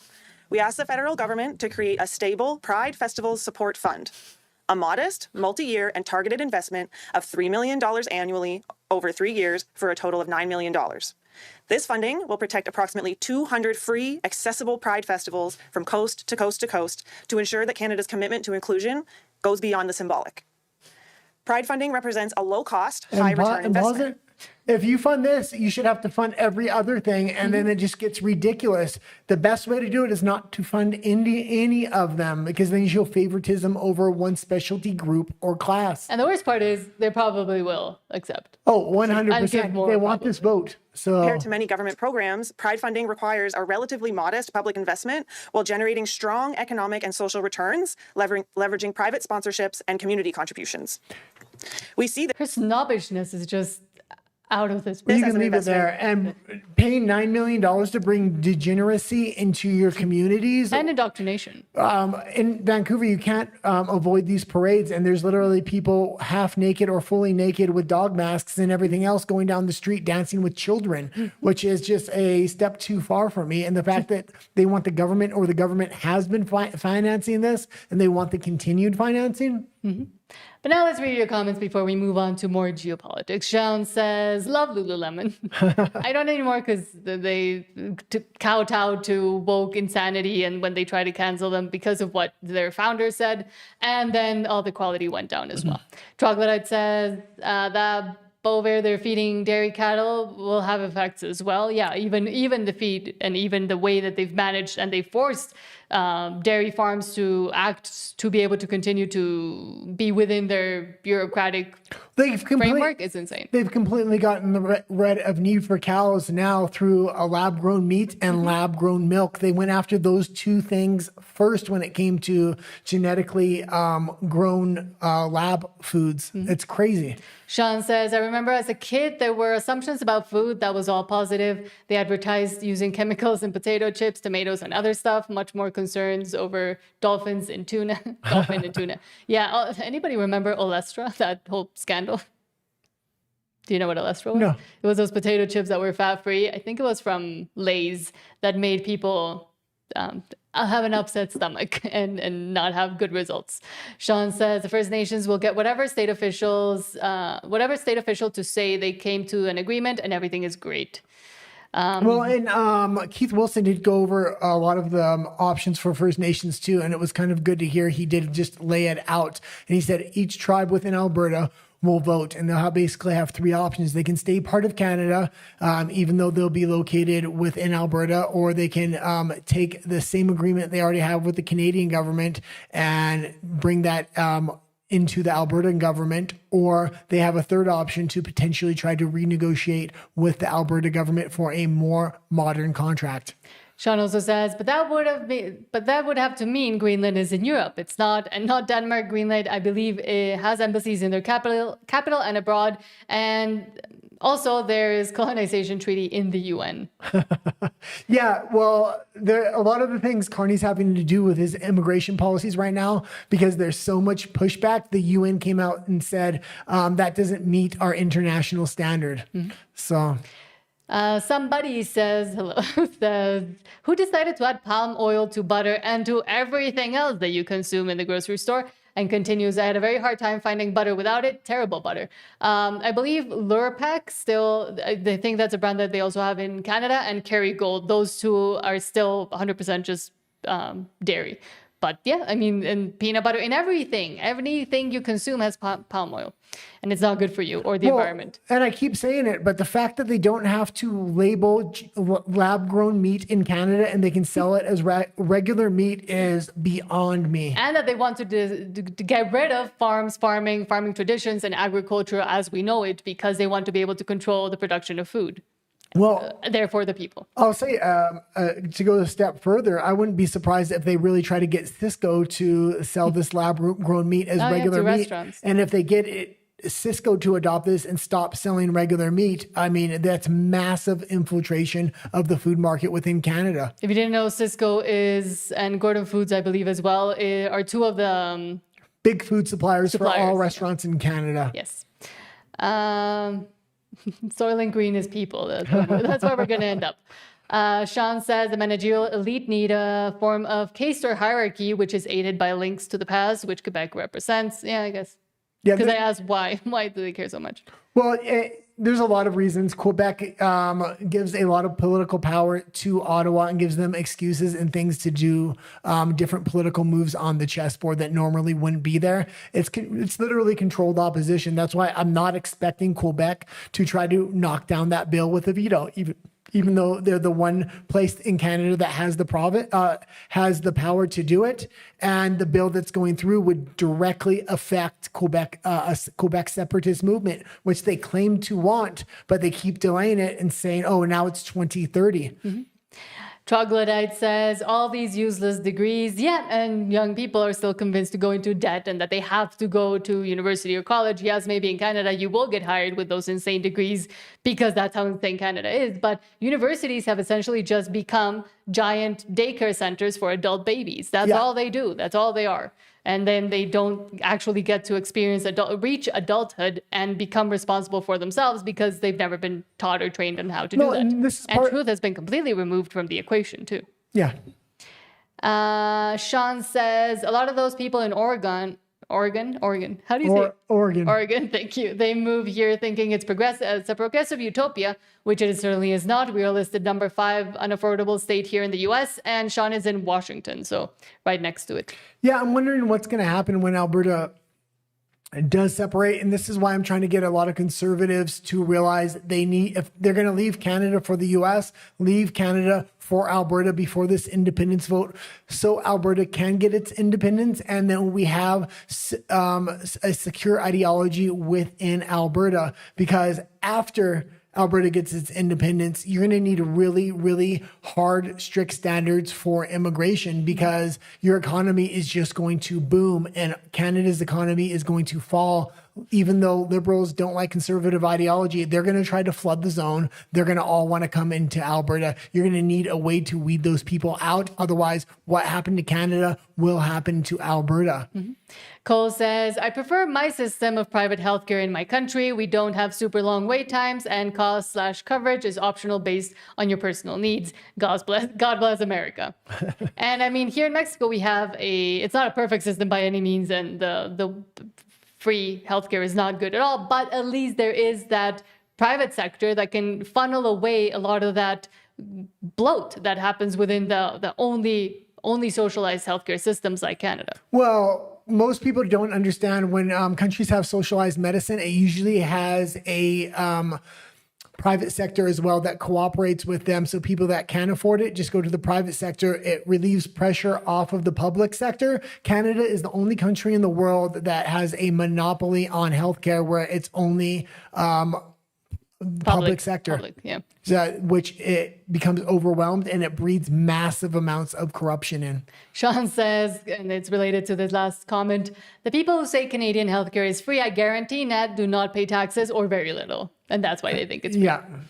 Okay, let's go into the next section here. A lot of the articles we're going to talk about within the U.S. section was actually highly related to Alberta because Alberta is trying to found its nation. So like the first story we're going to talk about is DeSantis and some of his tax policies. You're going to want to really consider a lot of the stuff that's happening in the U.S. so it doesn't happen in Canada, or so it does happen. Oh, sorry. So it does happen in Alberta. Alberta, yes.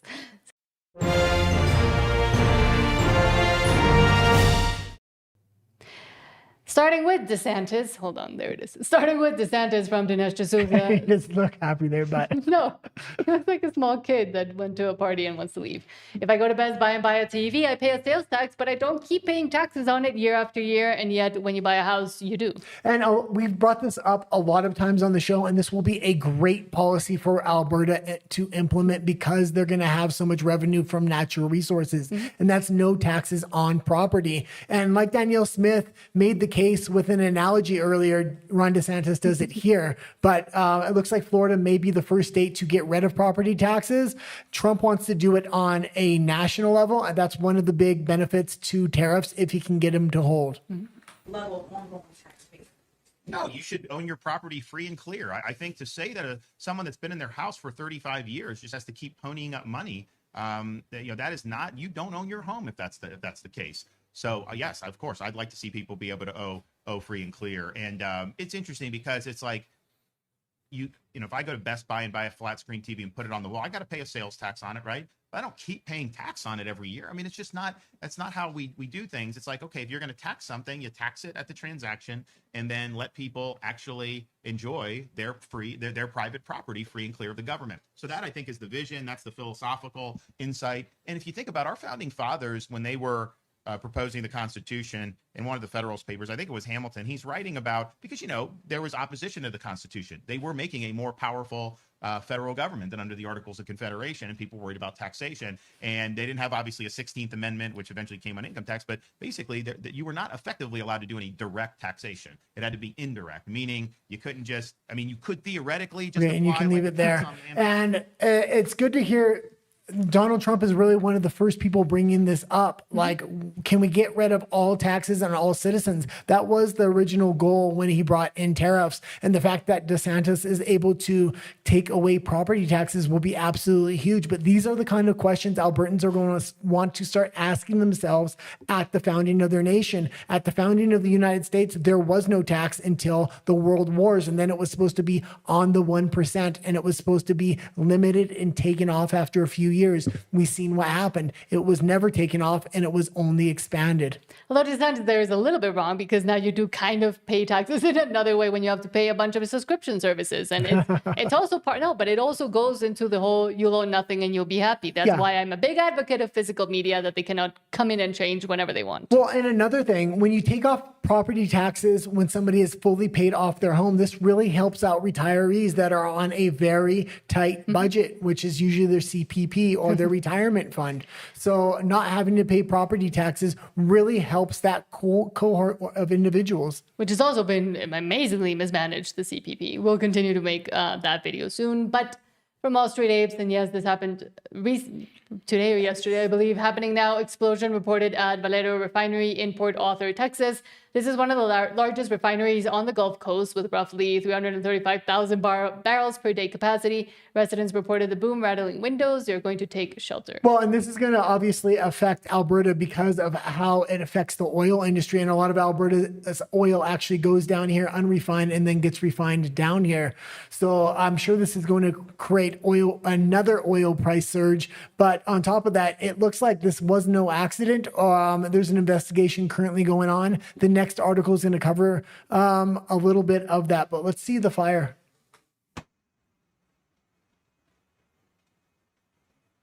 Okay, and that's pretty good. And interestingly, there was just another explosion here at a refinery in Mexico that López Obrador, our former president, was always touting. And now there's oil leaking all over the Gulf of Mexico, or of America. There's major oil sabotage going on all over here in Mexico, in the Middle East, as well as in the United States right now. This is no accident. The next article kind of goes into that a little bit, but I don't think any of these things are accidents, especially with the safety standards that are implemented at a lot of these refining plants. From convict to conservative, quote, Saudi X account reportedly posted a specific threat targeting the Motiva refinery in Port Arthur just 1 hour before the explosion at the nearby Valero facility in the same city. What's even more alarming, the account immediately deleted the post along with 4,739 previous tweets right after the incident.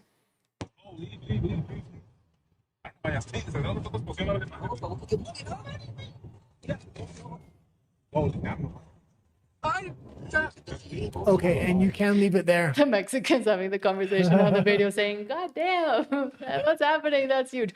But again, interestingly, here in Mexico as well, we're seeing, and they're not one, it's through this. Yesterday was 630 kilometers of oil spill that they're having to clean up now in the Gulf of America, I will say. But it's growing even today. It grew a bunch of kilometers more. So there's oil spreading all over the place and into beaches. Well, too. the great thing about Alberta, they don't have to worry about their oil refinery plants being hit or sabotaged because they have the CCP literally guarding them, which is crazy. But yes, lots of movement there. And then Australia too, with that story that they're having to tell their residents not to drive because there's a shortage. The United States is going to have to start deploying National Guards to a lot of these refining facilities and other sensitive places within the United States, especially if there's a conflict going on right now. Mm-hmm. But from Colin Rugg, quote, Kentucky family rejects $26 million offer to convert part of their farm into a data center, despite the offer being about 10 times the going rate for farmland in the area. It's my way. I'll stay and hold and feed a nation. 26 million doesn't mean anything. And absolutely fantastic for them. Yeah. And yeah. If it's my way, I'll stay and hold and feed a nation. 26 million doesn't mean anything. Some people might find it hard to understand how Delcia Bear can turn away a $26 million offer to buy some of her land until you spend a little time with her walking the dirt road she grew up on and in the house her daddy built. My grandfather and great-grandfather and a whole bunch of family has all lived here for years, paid taxes on it, fed a nation off of it, even raised wheat through the Depression and kept the bread lines up in the United States of America when people didn't have anything else. Delcia is one of dozens of landowners approached by an anonymous buyer, one of the major players in artificial intelligence, likely Google or Meta or Amazon. There is a war on farmers right now, not just in Canada, but especially in Canada and the EU. Under Biden, the same thing was going on with farmers in the United States. That's receded a little bit under Trump, but I'm sure it's going to pick right back up if Gavin Newsom gets into office. I have a huge respect for farmers. They are the salt of the earth. They are the people that feed us. We need to stand by our farmers. And that's why we always report so much on any issues revolving around farming or food. Amazon to purchase their land. The market value for land in Mason County is about $6,000 an acre. The realtor that came to her door last April offered her and her mother about 10 times that. They call us old stupid farmers, but we're not. We know whenever our food is disappearing, our lands are disappearing, and we don't have any water. And poison, we know we've had it. Delcia's mom, Ida Huddleston, is now 82 years old. She says she does not need the money or the hassle. She was born on this land, and she plans to die here, and she certainly does not trust the promises made by the AI companies or the people who want them to build here. So what do you say to the people who are in town that say, hey, this is going to bring jobs, this is going to bring economic prosperity? I say they're a liar and the truth ain't in them. is what I say. It's a scam. For Delcia, scam or not, she says she's connected to her home like Scarlett O'Hara was in Gone with the Wind. As long as she was attached to that land, her spirit never would die. And that's the exact same thing for me right here. As long as I'm on this land, as long as it's feeding me, as long as it's taking care of me, there's nothing that can destroy me if I've got this land. God, and I hope she has kids to really inherit the land so they don't get it. One way or another, they're going to try to get it. They're going to build data centers right next to them, which is going to destroy the water. No real jobs are actually created by these data centers. It doesn't take a lot of people to run these things. They're poisoning the water as well with a lot of different policies that is really hurting farmers. So good on her for standing up, and I hope she's able to maintain that farm for generations to come. But we also saw, for example, China trying to buy a bunch of farmland within the U.S. and Canada, but they are allowed to do it in Canada. And Bill Gates also owning a bunch of farmland in the U.S. for maybe not farming, but other farming data. Farming needs to be brought down to smaller farmers and family farms again, and tax incentives need to show that. We need to get rid of industrial farming, maybe having a little bit of industrial farming as a safety net, but the majority of food needs to come from family-owned farms.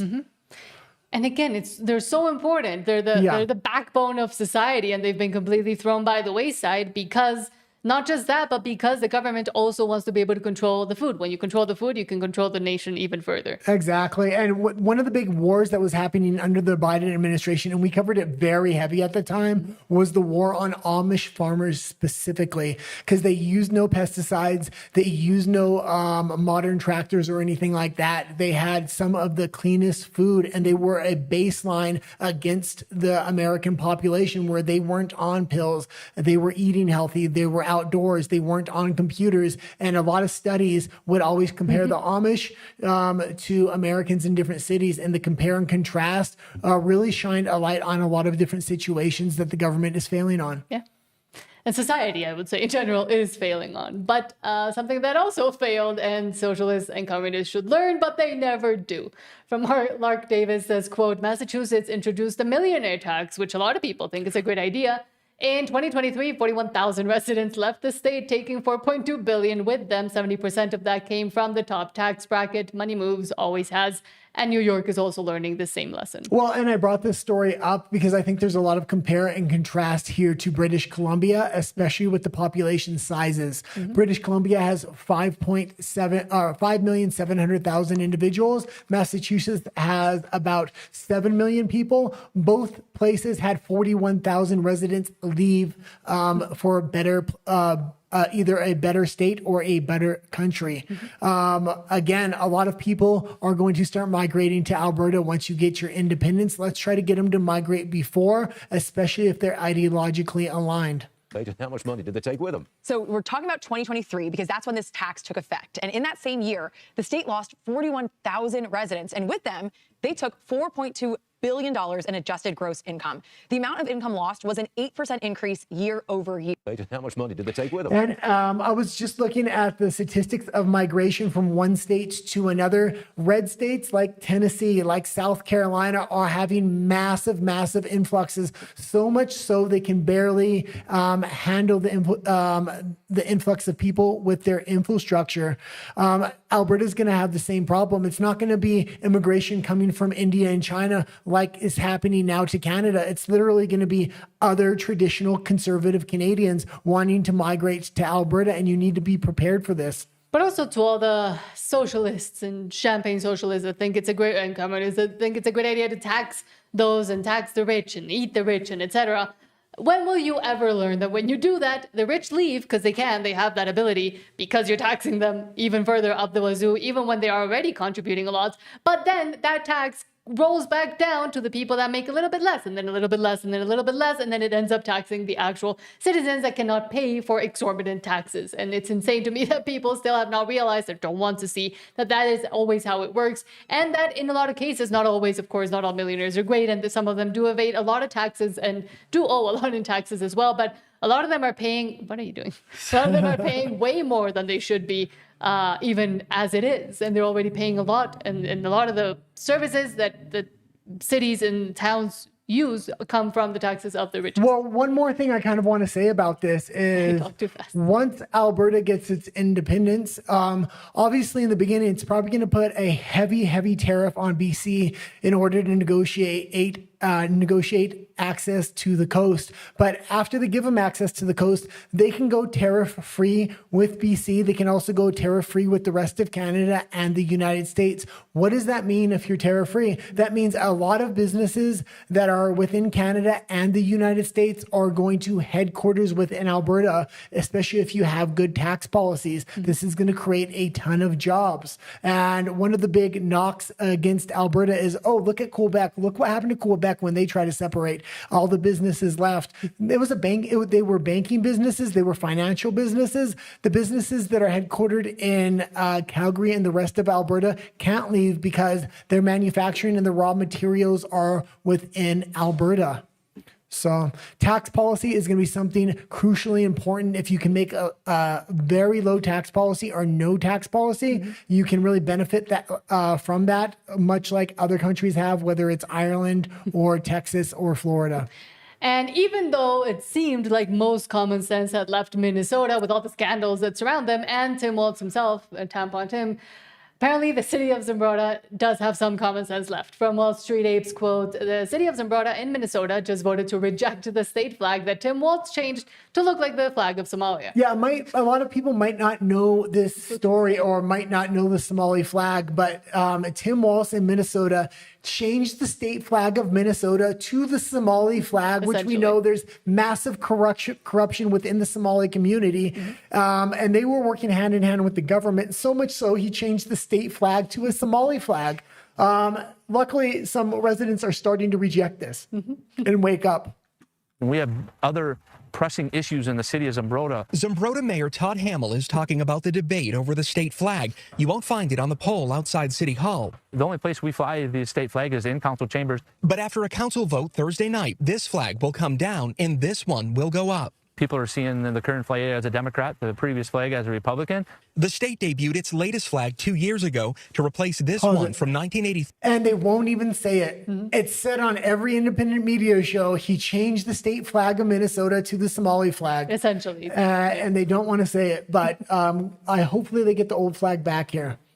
Which some didn't like because of the way it depicted a Native American. I wanted to maintain the heritage and culture and the legacy that established and built Minnesota. City Council member Kevin Amundsen pushed to bring back the old state flag to this corner spot in the council meeting room. So I don't see it as a petty thing. I see it as a responsibility. He says it's about the state's history, but admits it's also about politics because of how the new flag came to be. Our elected representatives outsourced it to an unelected committee. But whether you prefer the new flag or the old one, the mayor says since it only hangs in this one spot, it's kind of a moot point.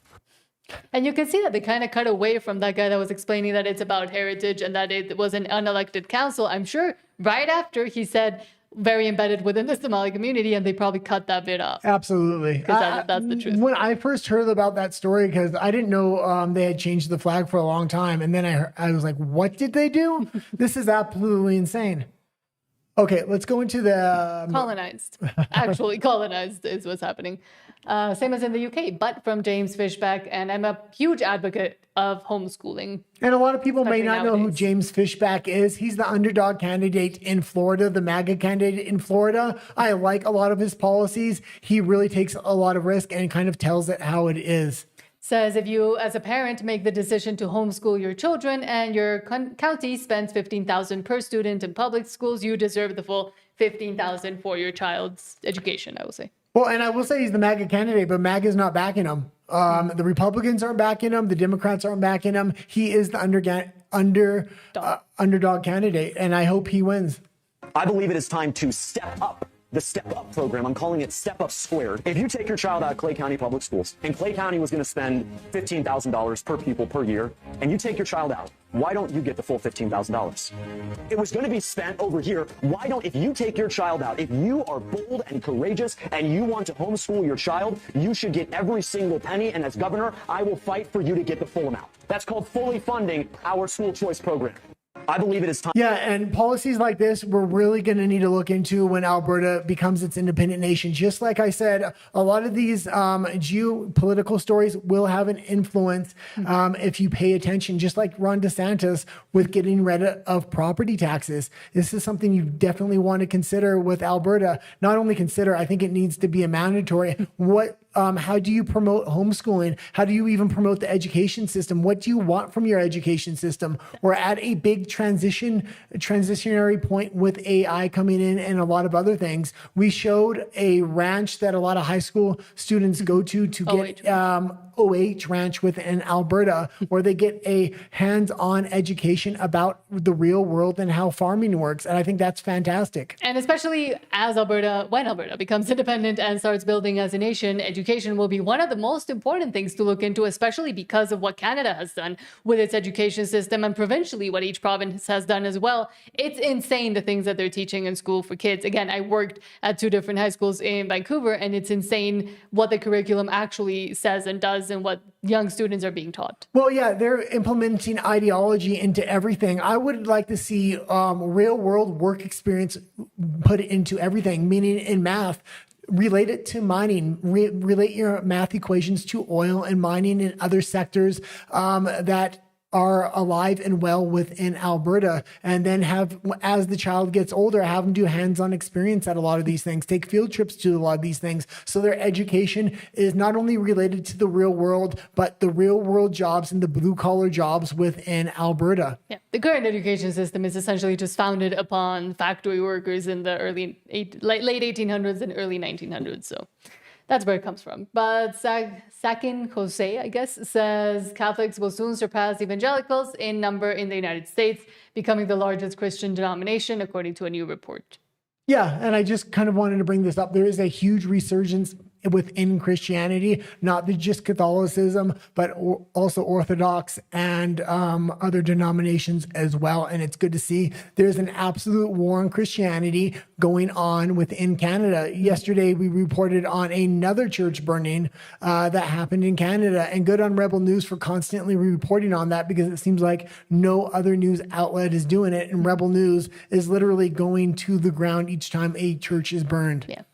But now I'll read your comments, because there's a lot of them. Escape from Canada says Mexico is going towards digital for everything. Phones are to be registered as well. Yeah, that's true. The infrastructure in Mexico is all ready. It's not fully already, and I don't think it will be. It's not fully there, and there's that other sector, the criminal organizations, that don't want this either. But we are seeing, luckily, a refusal of a lot of the citizens from registering their phones and from registering for the digital IDs that the government wanted to impose. But they will continue placing restrictions and making it so citizens kind of have to do it. Well, I'll say this. Mexico, yeah, they say the systems are ready. They're not ready. They have them so they can say, yeah, we're cooperating with this globalist agenda, go along to get along. But criminal organizations really are the big power brokers within Mexico, and they make sure there's not 100% compliance on these things. And these are systems that are broken at their founding within the country. So they can say, yeah, we have a digital ID. What's the digital ID in Mexico? If you don't know, you print it out on your own home computer and you laminate it. Yeah. That's what they call digital ID. But it is within a digital system. So they can tell the international community, yeah, we have digital ID. Yeah, I printed it off at home. Yeah, a lot of these systems are created to fail within Mexico intentionally, so they can say they have them. Hopefully, but it will give the government a lot more control. Freedom through chaos. Cole says, I know enough about Mexico to avoid it at all costs. Maybe you do well, but we are here. And I am from here. Troglodyte says, sick of the estual agenda called Pride. They can go away, stop asking for tax money, GTFA, and leave the kids alone. Yeah, let's give the money they were going to give to these Pride festivals to Christian festivals or to churches. Things like this, things that are wholesome, that put the family at the center of everything rather than the immigrant and multiculturalism at the center of everything. Mm-hmm. And Sean says, yeah, a lot of Asian countries are going that way as well, the digitalization, and European countries and Canada. Canada has also signed on to do it, not just at the airport, but to fully digitalize its IDs too, Yeah, and its money. It's much more scary when it happens in a country like Canada because number one, there's so much compliance and there's only one economy, meaning in Mexico, you have the black economy and then you have the regular economy. In Canada, or the informal. In Canada, you only have the formal economy and you have huge compliance. Here in Mexico, you don't have that. So you're going to get freedom through chaos here. Even if both implement the same system, Mexico's probably going to have a 20 or 30% uptake, where Canada literally has a 90% uptake. We know that because during the jibby jab era, Canada had the highest uptick of jibby jabs, over 90%. And Sean says, I don't know who he refers to, but she can't be bothered to give the camera or anyone any type of eye contact. Who was that one? What video was that? I don't know. I'm not sure, but I know the guy that took over for Jagmeet Singh couldn't look up from his paper when he was reading either. And that's when you know they're nervous. That's when you know they're lying. Yeah. Cole, thank you so much. Says good show. First time catching it live. Also, please don't forget to subscribe, like it, and share it. It's what helps us the most, and it's free to you. Yeah, we're a very small channel, so we do notice every single person that subscribes. It helps us kind of get bigger and bigger every show. Escape says, have you heard that Carney is pressuring the top Canadian courts to eliminate provincial options for their own rules, all just under one federal headship? Yes, we talked about it in the Canada section and the Alberta section. On replay, you can go back and watch it there. But and we're going to talk about it again tomorrow. So tomorrow's all about Alberta independence. Today it's more geopolitics, where we started with Alberta as well as Canada. But I was saying a lot of these geopolitical stories, especially the next section in the EU, has to do with censorship, and censorship is something that's coming in big to Canada. Censorship within the EU and the UK has been going on for like 5-10 years now. So if you want to know your future with these bills Carney's bringing in, all you have to do is look at the EU. Because that's also the plan. Sean says Oregon wants to ban the abuse or ending of any animal. It's going to be on the ballot this November. No dairy or meat production, no pest control. I agree with the non-abuse, but if they're using it to get rid of dairy and meat production and pest control, then that's insane. In Canada, in Vancouver, they try to get rid of pest control, and we saw an increase in rat populations that were about this big. Well, and we talked about this the other day in a very funny story I couldn't stop laughing about, and that was Canada wanted to ban the boiling of live lobsters, and Oregon already implemented that policy because it's animal rights and animal abuse. Escape from Canada. So yeah, they've already implemented a lot of these policies. They just want to broaden them out. First it's lobsters.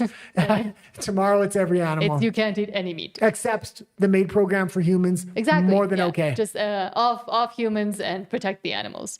Escape from Canada says Kerrygold is no longer pure. Oh, I didn't know, because here in Mexico I did check the label recently, and Kerrygold butter we're talking about did just say milk and milk fat, etc. But Lurpak, I believe, is still probably one of the good ones if you want butter. You know more than I do because you make me buy a certain butter, and I hear it if I don't get that kind. Yes, I'm very specific about certain ingredients, even though I don't eat perfectly. I'm drinking Monster at the moment, so do as I say, not as I do in most cases. Sean says Quebec wants to see if the money from Alberta is going to end first. Maybe. Yeah.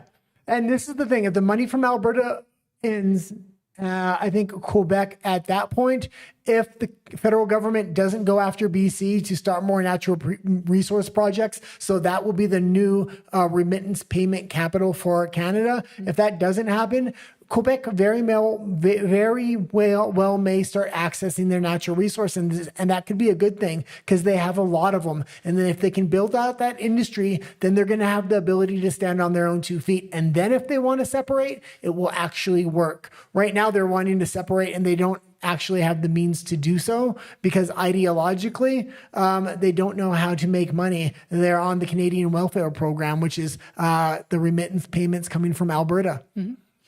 Troglodyte says, in the U.S., the lefties flee the states that they ruined with stupid policies and bring their stupidity to red states, and start implementing retardation. But we are also seeing them move to Canada because they think they're trying to escape from Trump. So at least they'll get to see what the kind of policies they want to implement actually do. Well, yeah, but this is good. This is why the United States becomes so polarized and why it's getting worse and worse, because you're seeing these people flee these blue states, go to red states, and then the only people left in the blue states are even more ideologically captured. And then they create these blue states as sanctuary states because they need an influx of population. So they get an influx of illegals, protect those illegals, and get even more bad policies, which destroys the state even more. It's this snowball effect you're seeing happen in New York, in California, in Oregon, in Washington. And you're seeing the red states like Texas, like Florida, really succeed. The problem with even the red states, they can't succeed at the rate they should, because every 4 or 8 years, a Democratic president gets in there and hamstrings them. This is why Alberta independence, when it succeeds, has really a conservative ideology, so it can go on for generations. And it's also why Alberta should not become the 51st state. It should have good cooperation with the United States, especially when there's Republicans in office. But independent. And Ms. Altoad, hello, says, Canadians are getting private healthcare anyway. They go to other countries to get it. How about we keep that money here instead? Yeah. I don't know why the federal government isn't thinking about that, but exactly. No, because they want to have every system captured, and they want to have corruption built into every system. And then they want to hand over a completely conquered country over to China. Yeah. No, alongside with the EU. Sean says, some on the left go to red states, but some stay more conservatives from blue states, go to red states. California has more Republicans than any other state, for example. And a lot of people don't even know that. Yeah, they just redistrict it. If you actually see, the entire interior of California is red. It's only the coastlines and it's these little cities. But it's just like what happened in BC. They only need Victoria and Vancouver, and then there goes your private property rights. There goes high taxes. There goes probably... BC has the most potential of any province within Canada, even more so than Alberta, because of the amount of mining they have. They are unwilling to access it because of their leadership, and they won't be able to, because not only BC's leadership, but Canada's leadership is a double negative for that province. And the insane crazies in Vancouver and Victoria. Sean says, Guy, about the war on farmers, you should Google Hillsboro, Oregon, and data centers. It's a quickly escalating problem for rural America. Yeah, I'll do that for next Tuesday show. To cover it, yeah. I'll write that down and we'll cover it next week. Sean says, we do Alberta Independence Monday, Wednesday, and Friday. Tuesday is the one day I can actually sneak other stories in that are related to Alberta independence on a geopolitical level. Sean says Massachusetts and DC, or District of Columbia, are America's version of Quebec as a historical link to the past for the managerial elite. Yeah. And Massachusetts, it's crazy. And it's so pretty too. The District of Columbia, I believe, is Washington, D.C. And it was very scary what Biden was trying to do under his administration. He was trying to broaden that out to a national security force. And he classified MAGA supporters as domestic terrorists. He was not able to broaden out the DC force to a national force, but this was all put out in documents, and things were really getting scary at that time because of the amount of censorship. You couldn't talk about those things at that time because YouTube was censoring everything. Let me just quickly read some Arion Billy, and then we'll move on to the EU. KP for you says, Alberta's freedom is not for sale. No amount of money is equivalent to our freedom, or pipelines, hopefully. And that is the kind of thinking that you have to go into negotiations with. Yeah, but it's not only that. Once you form your nation, your constitution, how is taxes going to be formed around there? You need to benefit people that are trying to start small businesses rather than international corporations. If you let too much big business in there and then you have lobbyists that can access the government, things can snowball out of control. You're really starting over, so you don't have that bloat into your system. You can build in radical transparency. You can limit the power of the government. So lobbyists just don't want to lobby the government because the government actually has no power. Professor Bruce Party talks about that a lot. Caper for You says, it would be so much more powerful if Alberta, Saskatchewan, BC, and Quebec filed for separation on the same day. What would Ottawa do? I mean, that would, as and Juliet says, that would be so great. Yeah. Yeah, none of them have enough backbone.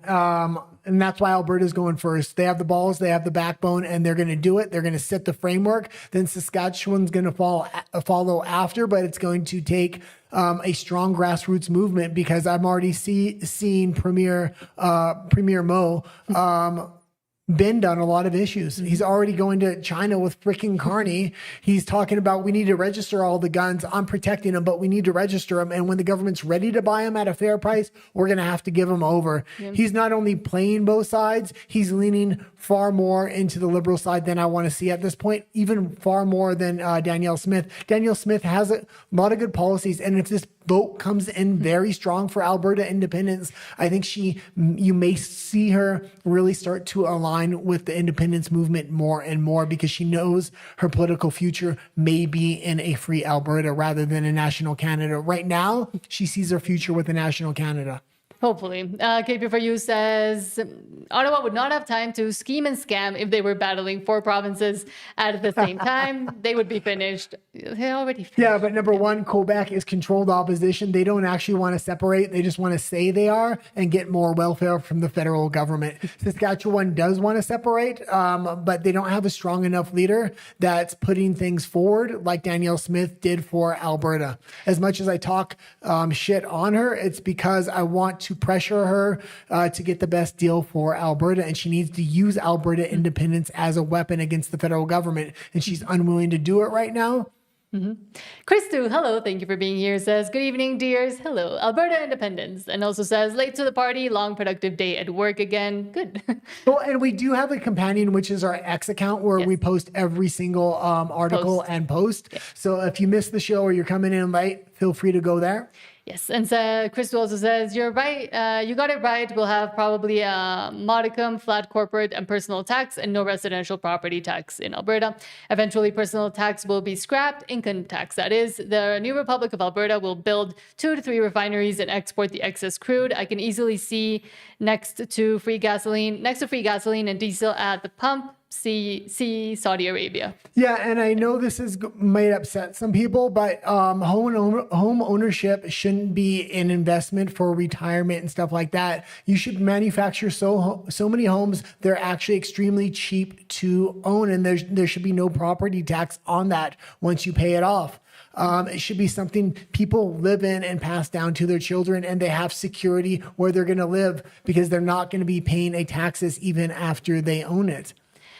Now let's move on to the EU, the European Union, and the failures that continue to plague Well, not just the failures, the censorship they're bringing in, just like Canada is bringing in right now. This is your future.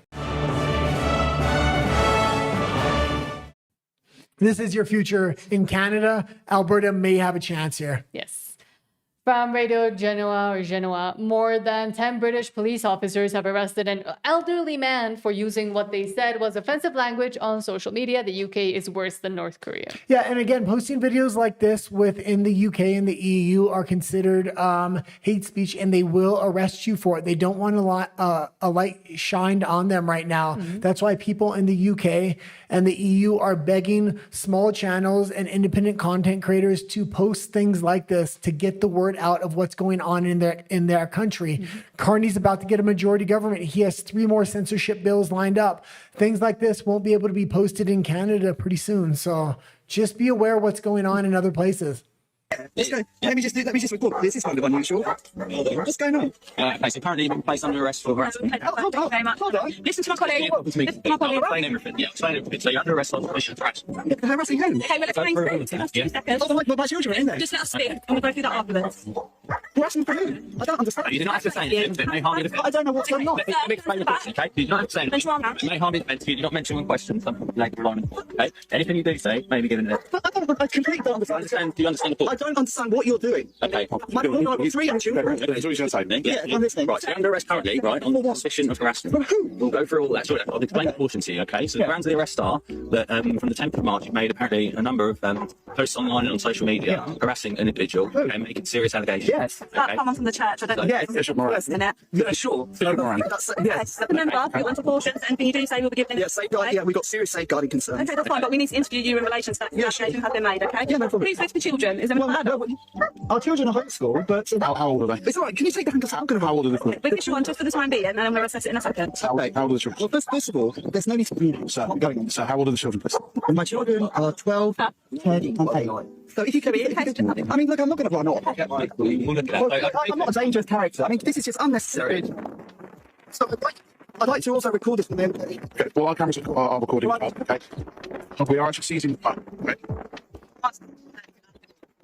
Okay, well, there's three things. First of all, there's 3 children here, and there's a safeguarding concern. However, an allegation has been made. That's part of that allegation. An allegation has been made. Like he's cooperating even here when they're just like throwing his hands behind his back. Haven't even told them. They told them after they had the handcuffs off. He's homeschooling his kid. He's an older gentleman. They could have easily asked him to come down to the station or sit one officer out here to talk to him to see if arrest needs to be made later on. This is absolutely ridiculous. We've seen a similar incident happen in Canada recently. Yeah. We're going to keep shining a light on these incidents. They're very important. Let's finish with this clip, though. What about my children? We're going to plan. We need to take them to circles. Just like to explain the It's unbelievable. So, Brandon, you have no mobile phone.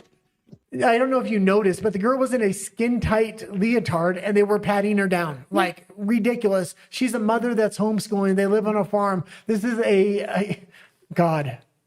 She's at 10:54. Right, but the first, okay, right. The first, yeah, you can do what I'm arrested. Yeah, right. There's 3 things. First of all, you don't need to. I've got 3 young children here on the property. I don't know where they are.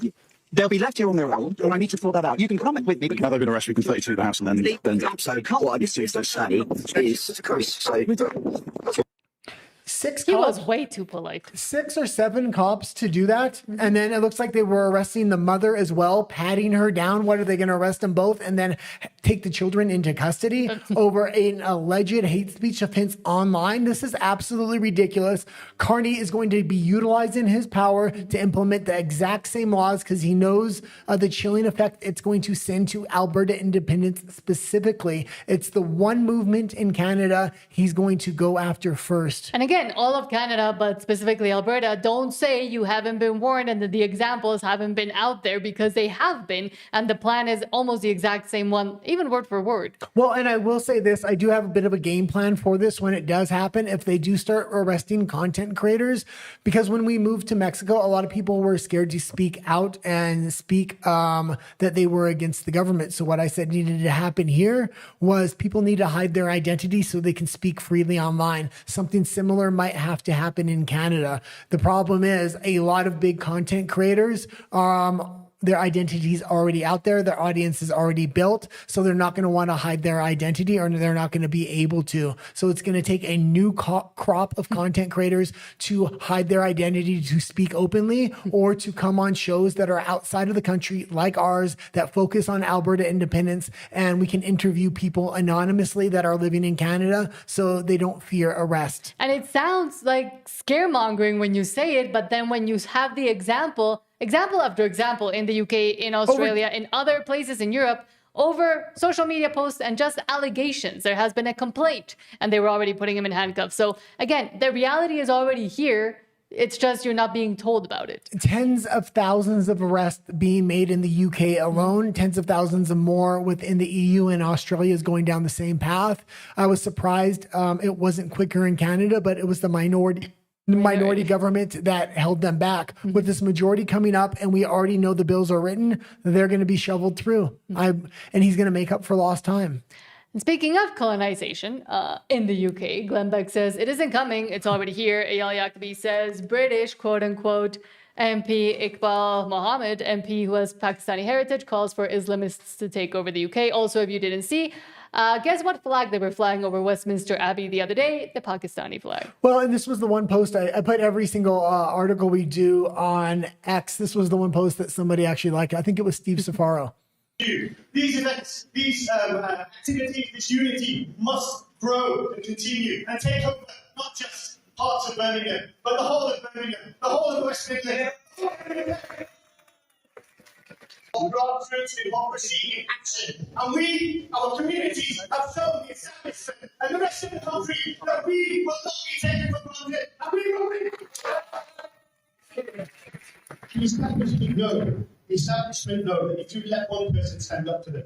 Okay, and you can leave it there. And this is what the critical mass has already been reached in the UK. They have such a big population in these small communities, and they vote as a bloc. It's going to be impossible to get this out at this point without a civil war, and it's a shame. This is why Alberta independence is at a critical point now, because you haven't reached that critical mass of immigration votes or that replacement vote. You can vote for your independence and stop this before it happens. But also within the religious precepts of a certain religion, it is upon them and upon what they should do to take over and make the world that entire religion is basically what. Well, they're wanting to bring Sharia law into these countries, basically. However, we are seeing the right, as they call it, the far right, rise over Europe, over a lot of these issues, and a lot of people actually realizing what's happening.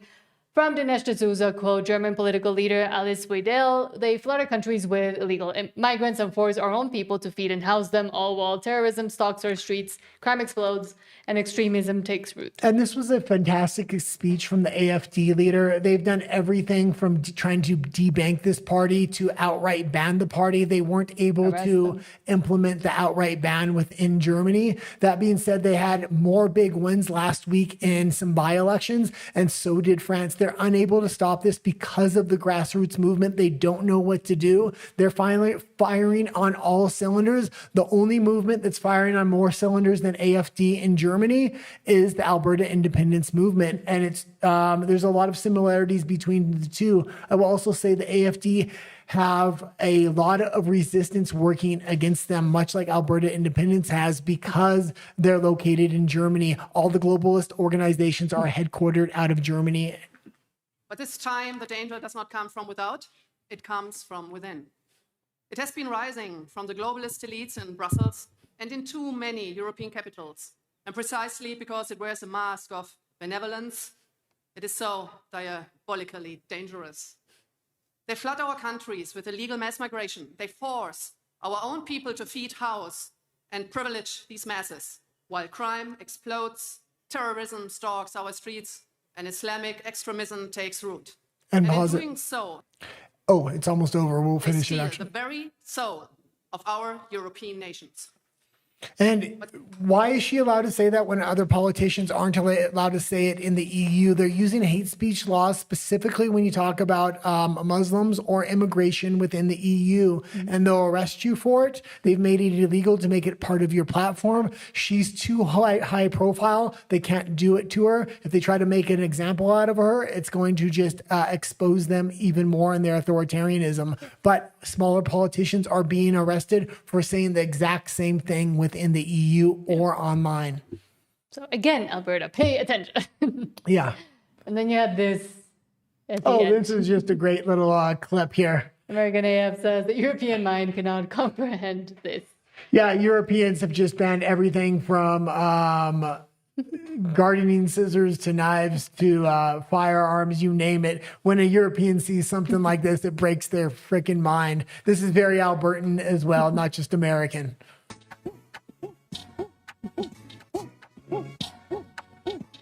Running to the checker flag, running through the red light, 12, get me good, they won't pull over till the big right to the sunrise, can't have no bit, ain't gonna get no ride with me, And if you ask the European what that is, they'll tell you it's a terrorist. What I'll say, that's a freedom-loving patriot right there.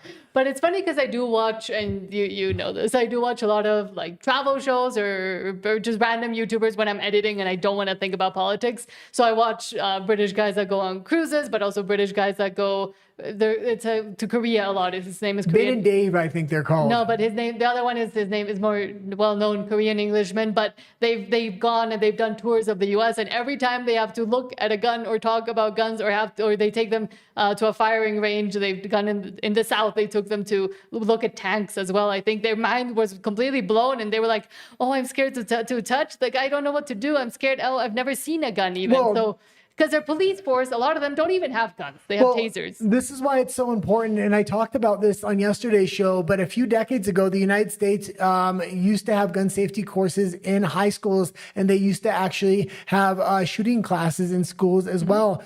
A lot of Texas high schools still have bull riding teams at this point, which is a fantastic thing. But when Alberta becomes a nation, you can really completely break the mold, bring firearm safety into high schools and take them to shooting ranges in safe environments to normalize firearms and what firearms are, especially in rural Alberta. It's part of the culture. Embrace your culture rather than fear-mongering a population to not protect themselves. To re-normalize, I would say. Because at one point, it was normal. It's just been completely decimated. Now we will read your comments, then go into Latin America. Sean says, I don't think Canada, as we would view it, will last long if Alberta votes for independence. My guess is the negotiation will become for confederation dissolving.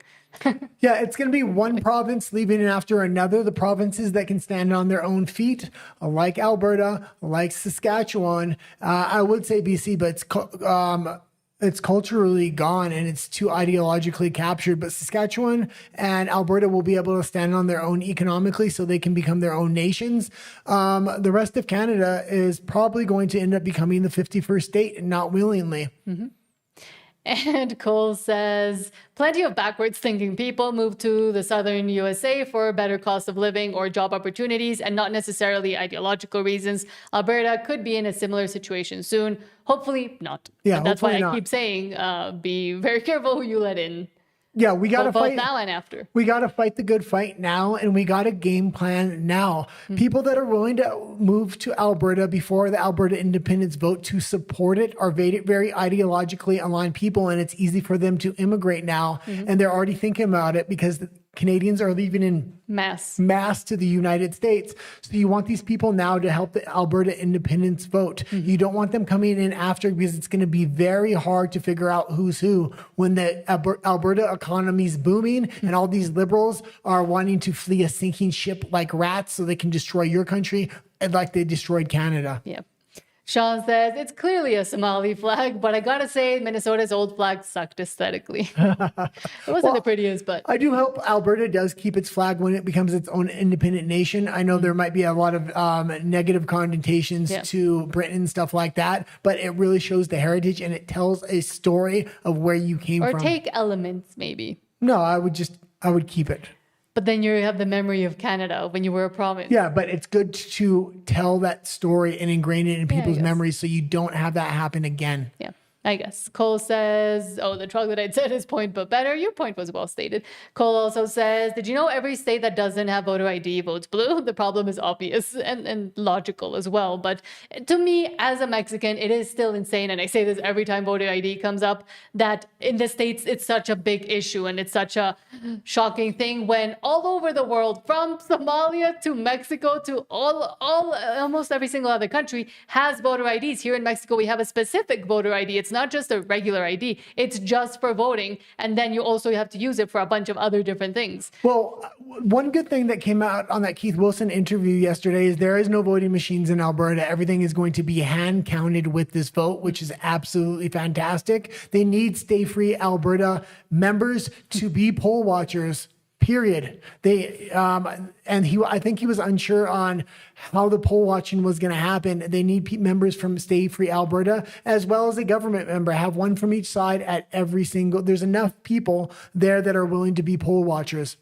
Primors 007, hello, says, evening, Nat and Guy, late to the party tonight. Guy looking sharp with the black tie. Thank you. Sure. Sean said, the city of Washington in the District of Columbia is a crazy place. Absolutely. And it's where it festers. It's over 90% Democrat as well. And it's shocking. Primors 007 says, Smith is already bending the knee to Carney, giving more time for the MOU today, like it will make a difference. Yeah, her and Poilievre are starting to align, and I can understand Poilievre may need to do that if he wants to win a national election, which I don't think is possible. Danielle Smith does not need to do it. Her position is safe if she kind of plays both sides here and embraces a lot of the Alberta independence gripes about the federal government and uses that as a weapon against Carney to get what she wants. If she doesn't do that, she's going to have no way to get what she wants. She needs to start threatening Alberta independence in a not so obvious way to Carney. I understand she can't outrightly come and support Alberta independence, but she's a good orator and she knows how to pitch things and say, well, there's a lot of these independence people over here. They want this. You need to give us a pipeline. Otherwise, Alberta might leave. I'm not saying I'll leave. I'm saying Albertans might leave. But Alberta should leave anyways. Yeah. Sean says the Canadian government is paying for guns. I guess that's how much freedom is worth. Yeah, it's only going to get worse and worse. They're going to make a huge gun grab within Canada at some point. They're just testing the waters right now. And two more. Cole says, arresting someone for mean words with no threat is despicable. You can't have free speech as long as you have hate speech, period. You can't have free speech as long as you have compelled speech, period. That's why these are slippery slopes. Any country that says, yeah, we have free speech except for this or except for this, no, you don't have free speech at that point. You have expanding government control. And Primors 007 exactly says it's what happens when you disarm the population. And I don't remember who said it, but someone said the First Amendment in the United States is the most important one. And then the second one is just in case the first one fails. Yeah, you need to arm yourself to the teeth once you get your independence, and you need to make sure the Constitution of Alberta protects that under all circumstances. But now let's move on to Latin America quickly. And these are going to be the last three articles before we go over to RUMBLE. So if you have any comments, leave them now, and we'll read them after these three here. And also subscribe while we go through these last three, because it, again, really does help, and it's free to you. From Cartel Watch, quote, Mexico's President Claudia Sheinbaum announced that aid to Cuba continues, confirming that a new ship loaded with humanitarian assistance will depart today from the port of Veracruz, heading to the island. Number one, the port of Veracruz is completely covered in oil at the moment because there was a massive spill.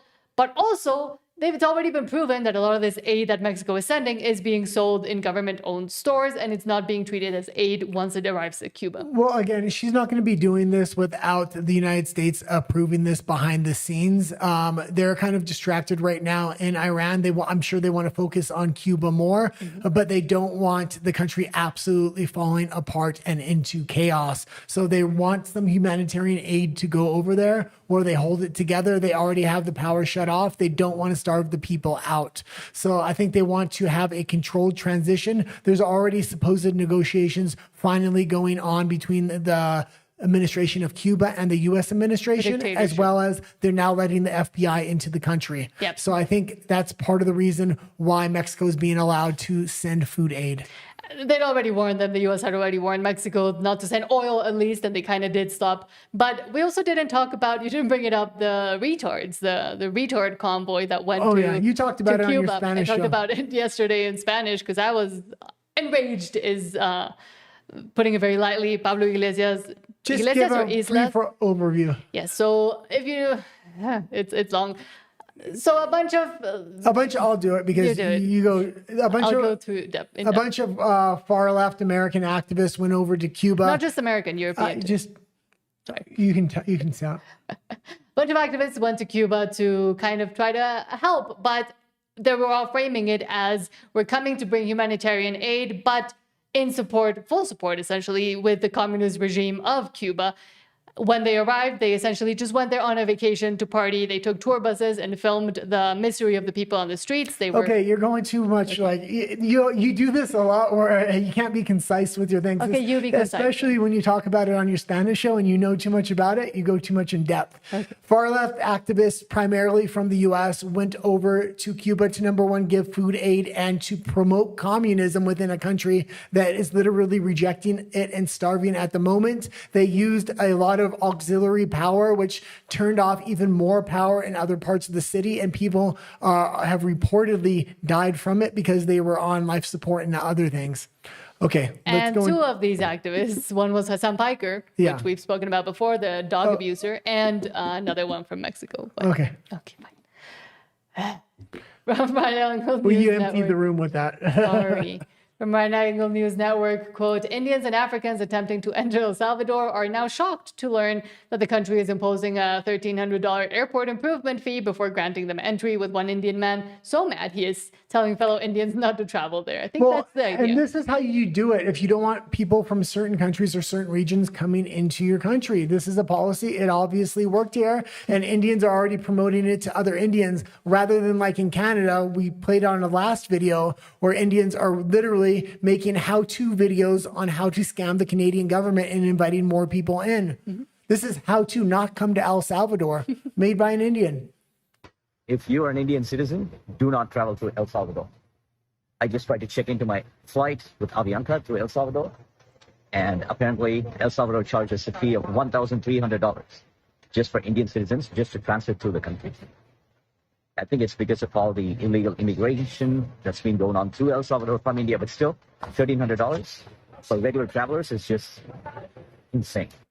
If you are I like how he says all the illegal immigration, but still, it's insane. Well, yeah, it's insane, the immigration too. Yeah, and it absolutely helps the United States as well. When the United States cut off the southern border and stopped the illegal immigration into the United States, a lot of the illegal immigration into Central and South America stopped as well. Mexico was being used as a hub for international people to come in and illegally enter the United States. India was one of the biggest offenders. We see that happening in Canada as well. This policy put forth by El Salvador seems like a good policy that may be able to work. And El Salvador, along with Argentina, were one of the first ones in Latin America to kind of go back to common sense, return to common sense, and elect more right-wing, not all of them fully right-wing, but right-wing aligned politicians. But now we're seeing this rise across all of Latin America. But again, El Salvador was one of those first examples that showed that you can do it. You can take care of things if you actually want to.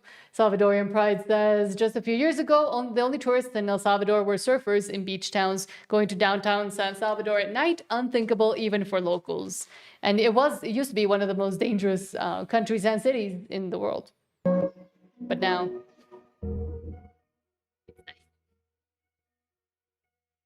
and it's all, you can see it's all a lot of American tourists. Yeah.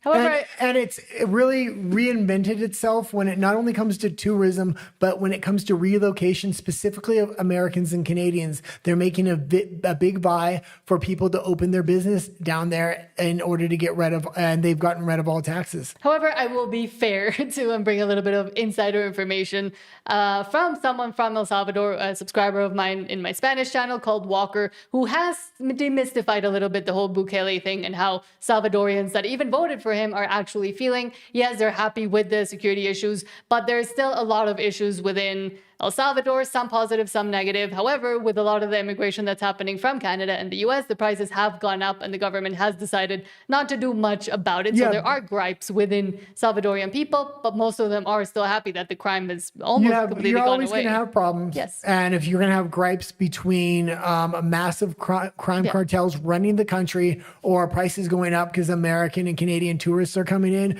possibly even providing jobs by opening businesses. I would much rather have the second. Yes, but I wanted to take off the rose-colored glasses from a lot of people, and that Bukele also tried already to reinstate himself as president. That is another worrying point that a lot of people bring up. Okay, I like what's going on in El Salvador. Keep up the good work. That's what I got to say. But I was just giving the contrast. I know you're a liberal at heart. I'm not. How is that a liberal? Small government. I'll read your comments and then we'll move over to Ario and BLE. Cole says, I wonder if the U.S. military step in and help liberate the West before the fall. I think with the relocation and with the national security strategy that the U.S. came up with in November from the Trump administration, it is very clear that they're wanting to focus more on the Western Hemisphere. Right now, they're not kind of doing that 100%, but I will say I do see them coming in pretty soon. No, they already are, and maybe you forgot the stories we talked about last week and the stories I tell you every day. I was trying not to bring up Iran, but yes. Okay, well, what's going on? Iran is giving a lot of cover for the Trump administration to run all kinds of operations in Central and South America, and it's getting absolutely no massive media coverage. One of the Supreme Court justices from Costa Rica was just deported to the U.S. yesterday. This set a precedent within that country to root out corruption from within the government. The amount of operations that are going on is massive right now. It's just not getting international exposure, but this is also why you're getting oil refineries hit in Texas. This was no accident. A lot of these South American countries and these cartels are absolutely upset. The governments that are in power, the right-wing governments, are cooperating with Trump, and it's having a massive effect within Central and South America, and I think for the positive. Alberta may very well need Trump. If they can get this vote actually to the ballot, and then Carney wants to try to push back after they've already voted to separate, Trump is going to have a massive effect. That's going to be his time to step up. That's when Alberta is going to need him. Primores 007 says, Chega in Portugal is another party that needs to win to clear out the garbage. Europe is rising, but I fear it may already be too late without a huge body count. Maybe not. There's a big alliance kind of forming. And if it continues to go too far in Europe, you're going to see a lot of these Eastern Bloc countries like Hungary, like Poland, want to separate from the EU. And Alberta is presenting that paradigm where you can do something like that. Just because something is the way it is and just because the elites rule over you doesn't mean you can't change that paradigm. Alberta is setting the example for the world, and the EU may be the first one to kind of emulate that example after Alberta and Saskatchewan. And Sean says Germany can't fix it because the only way they know how to fix anything is the jackboot. And Primors 007 says, in this case, the jackboot is the way. Well, and I will also say Colombia is having an election in a couple months. That's the next left-wing country in South America to probably go right. After that, Brazil is going to have a huge election. There's a new candidate rising for the right there as well. If you have those two countries go, you pretty much have a full right-wing swing other than Mexico. And Mexico's elections not till 2030. And Nicaragua, but they don't matter. But the good thing about Mexico is even though she's a far left ideologue, she is cooperating economically with Trump. Sean says, I don't think the empty nest of Ottawa and Quebec will last long after the Alberta kid is gone, but just my opinion. Yeah, I think a lot of people realize that. And I think Ottawa is going to realize that as well. So they're going to do everything in their power to try to stop this. Carney get a majority government is not going to be necessarily a good thing, but it is going to activate a lot of conservatives in other provinces outside of Alberta saying, we're going to leave the ship now. We're not waiting 3 years for another by-election that's not going to go the right way. So they're either going to move to the States or they're going to move to Alberta. And Cole also brings up a good point that it also applies to the U.S. and many other countries, at least in America. He says, do you think the attitudes and values differ from East to West in Canada because of the original migration patterns? Yes. Yes. Same as in the South in the U.S. versus the North. I mean, the migration patterns originally, if you want to understand where a lot of the mindset comes from, just look at where the original people came from initially. Yeah, and I wouldn't even say South and North. That's not the breakdown in the United States. Well, no, it's a lot more. Robert Barnes talks a lot about this. Yes. And yeah, there's definitely regional thought patterns within the United States that are drastically different. One of the bad things that may come from the Alberta independence movement, it's one of the few bad things I can think of, is the balkanization of the United States. They're so polarized right now. If they get a leader in power like Gavin Newsom, and then there's the example of Alberta separating from Canada, a lot of red provinces aren't going to take it. I'm mainly thinking about Texas. They're already at a 34% vote for sovereignty within Texas. I was trying to be concise. Sean said that YouTube channel, Canadian Perspective, or whatever the name is, would think so. Cole, America too. A lot of theories of 6 separate cultures or 23 regions of the USA are incompatible. Yeah, definitely. It's very interesting when you, I watched somebody named Robert Barnes that streams with Aviva Fry from Canada. He now lives in Florida, but they go down amongst how each region was kind of formed in the United States and what their voting patterns are. And there's a historical pattern to the way those regions vote.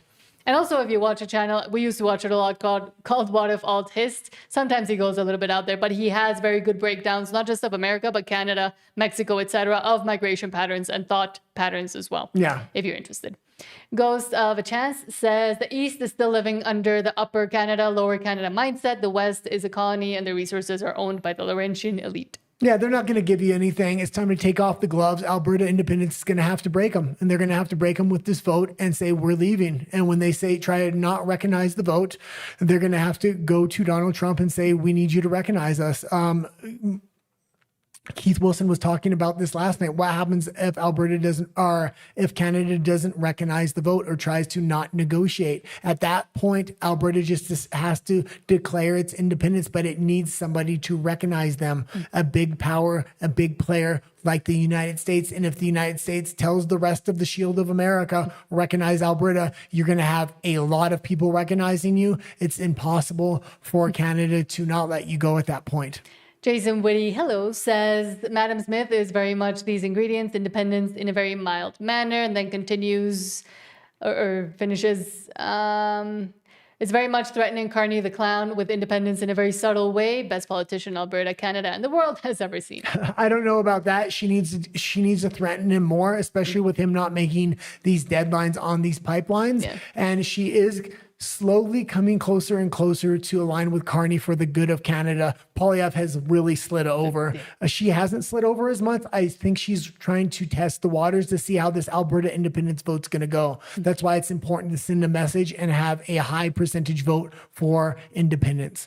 And hello, Joe Rush. Thank you for being here. Says, good evening, everyone. Just got here. What did I miss? We'll have to rewatch from the start. LOL. And also, and it's fine. You're not late. But if you're rewatching the live streams or you ever miss one, we do segment them by chapter. So this one is segmented by geopolitical zone. But with the Alberta ones, we also kind of segment them by what we're talking about. Yeah, and again, Monday, Wednesday, and Friday is all about Alberta independence. Tuesday is our geopolitical show, but we still profile Alberta first. That's why it's called Alberta first, then Canada, and then every other geopolitical zone. So it's a little bit different than our other shows. We have a bunch on RU and BLE, but I guess I'll read them when we get there. Let's read them when we go over to RU and BLE. Yes. So we are heading over to RU and BLE or rumble.com. I'll say quickly so YouTube doesn't get mad. Our username is down there, or it's the same one out in the guide. Before you go over, though, please subscribe here on YouTube. It really does help us out. And subscribe to our X, because that is where you will be able to see everything we're going to talk about on the show later in the day. Yeah, we always post all our articles that we're going to talk about on a show before the show, so you can kind of get an indication of what's coming up. Yes, thank you so much, and we'll see you in a few seconds over at Rumble.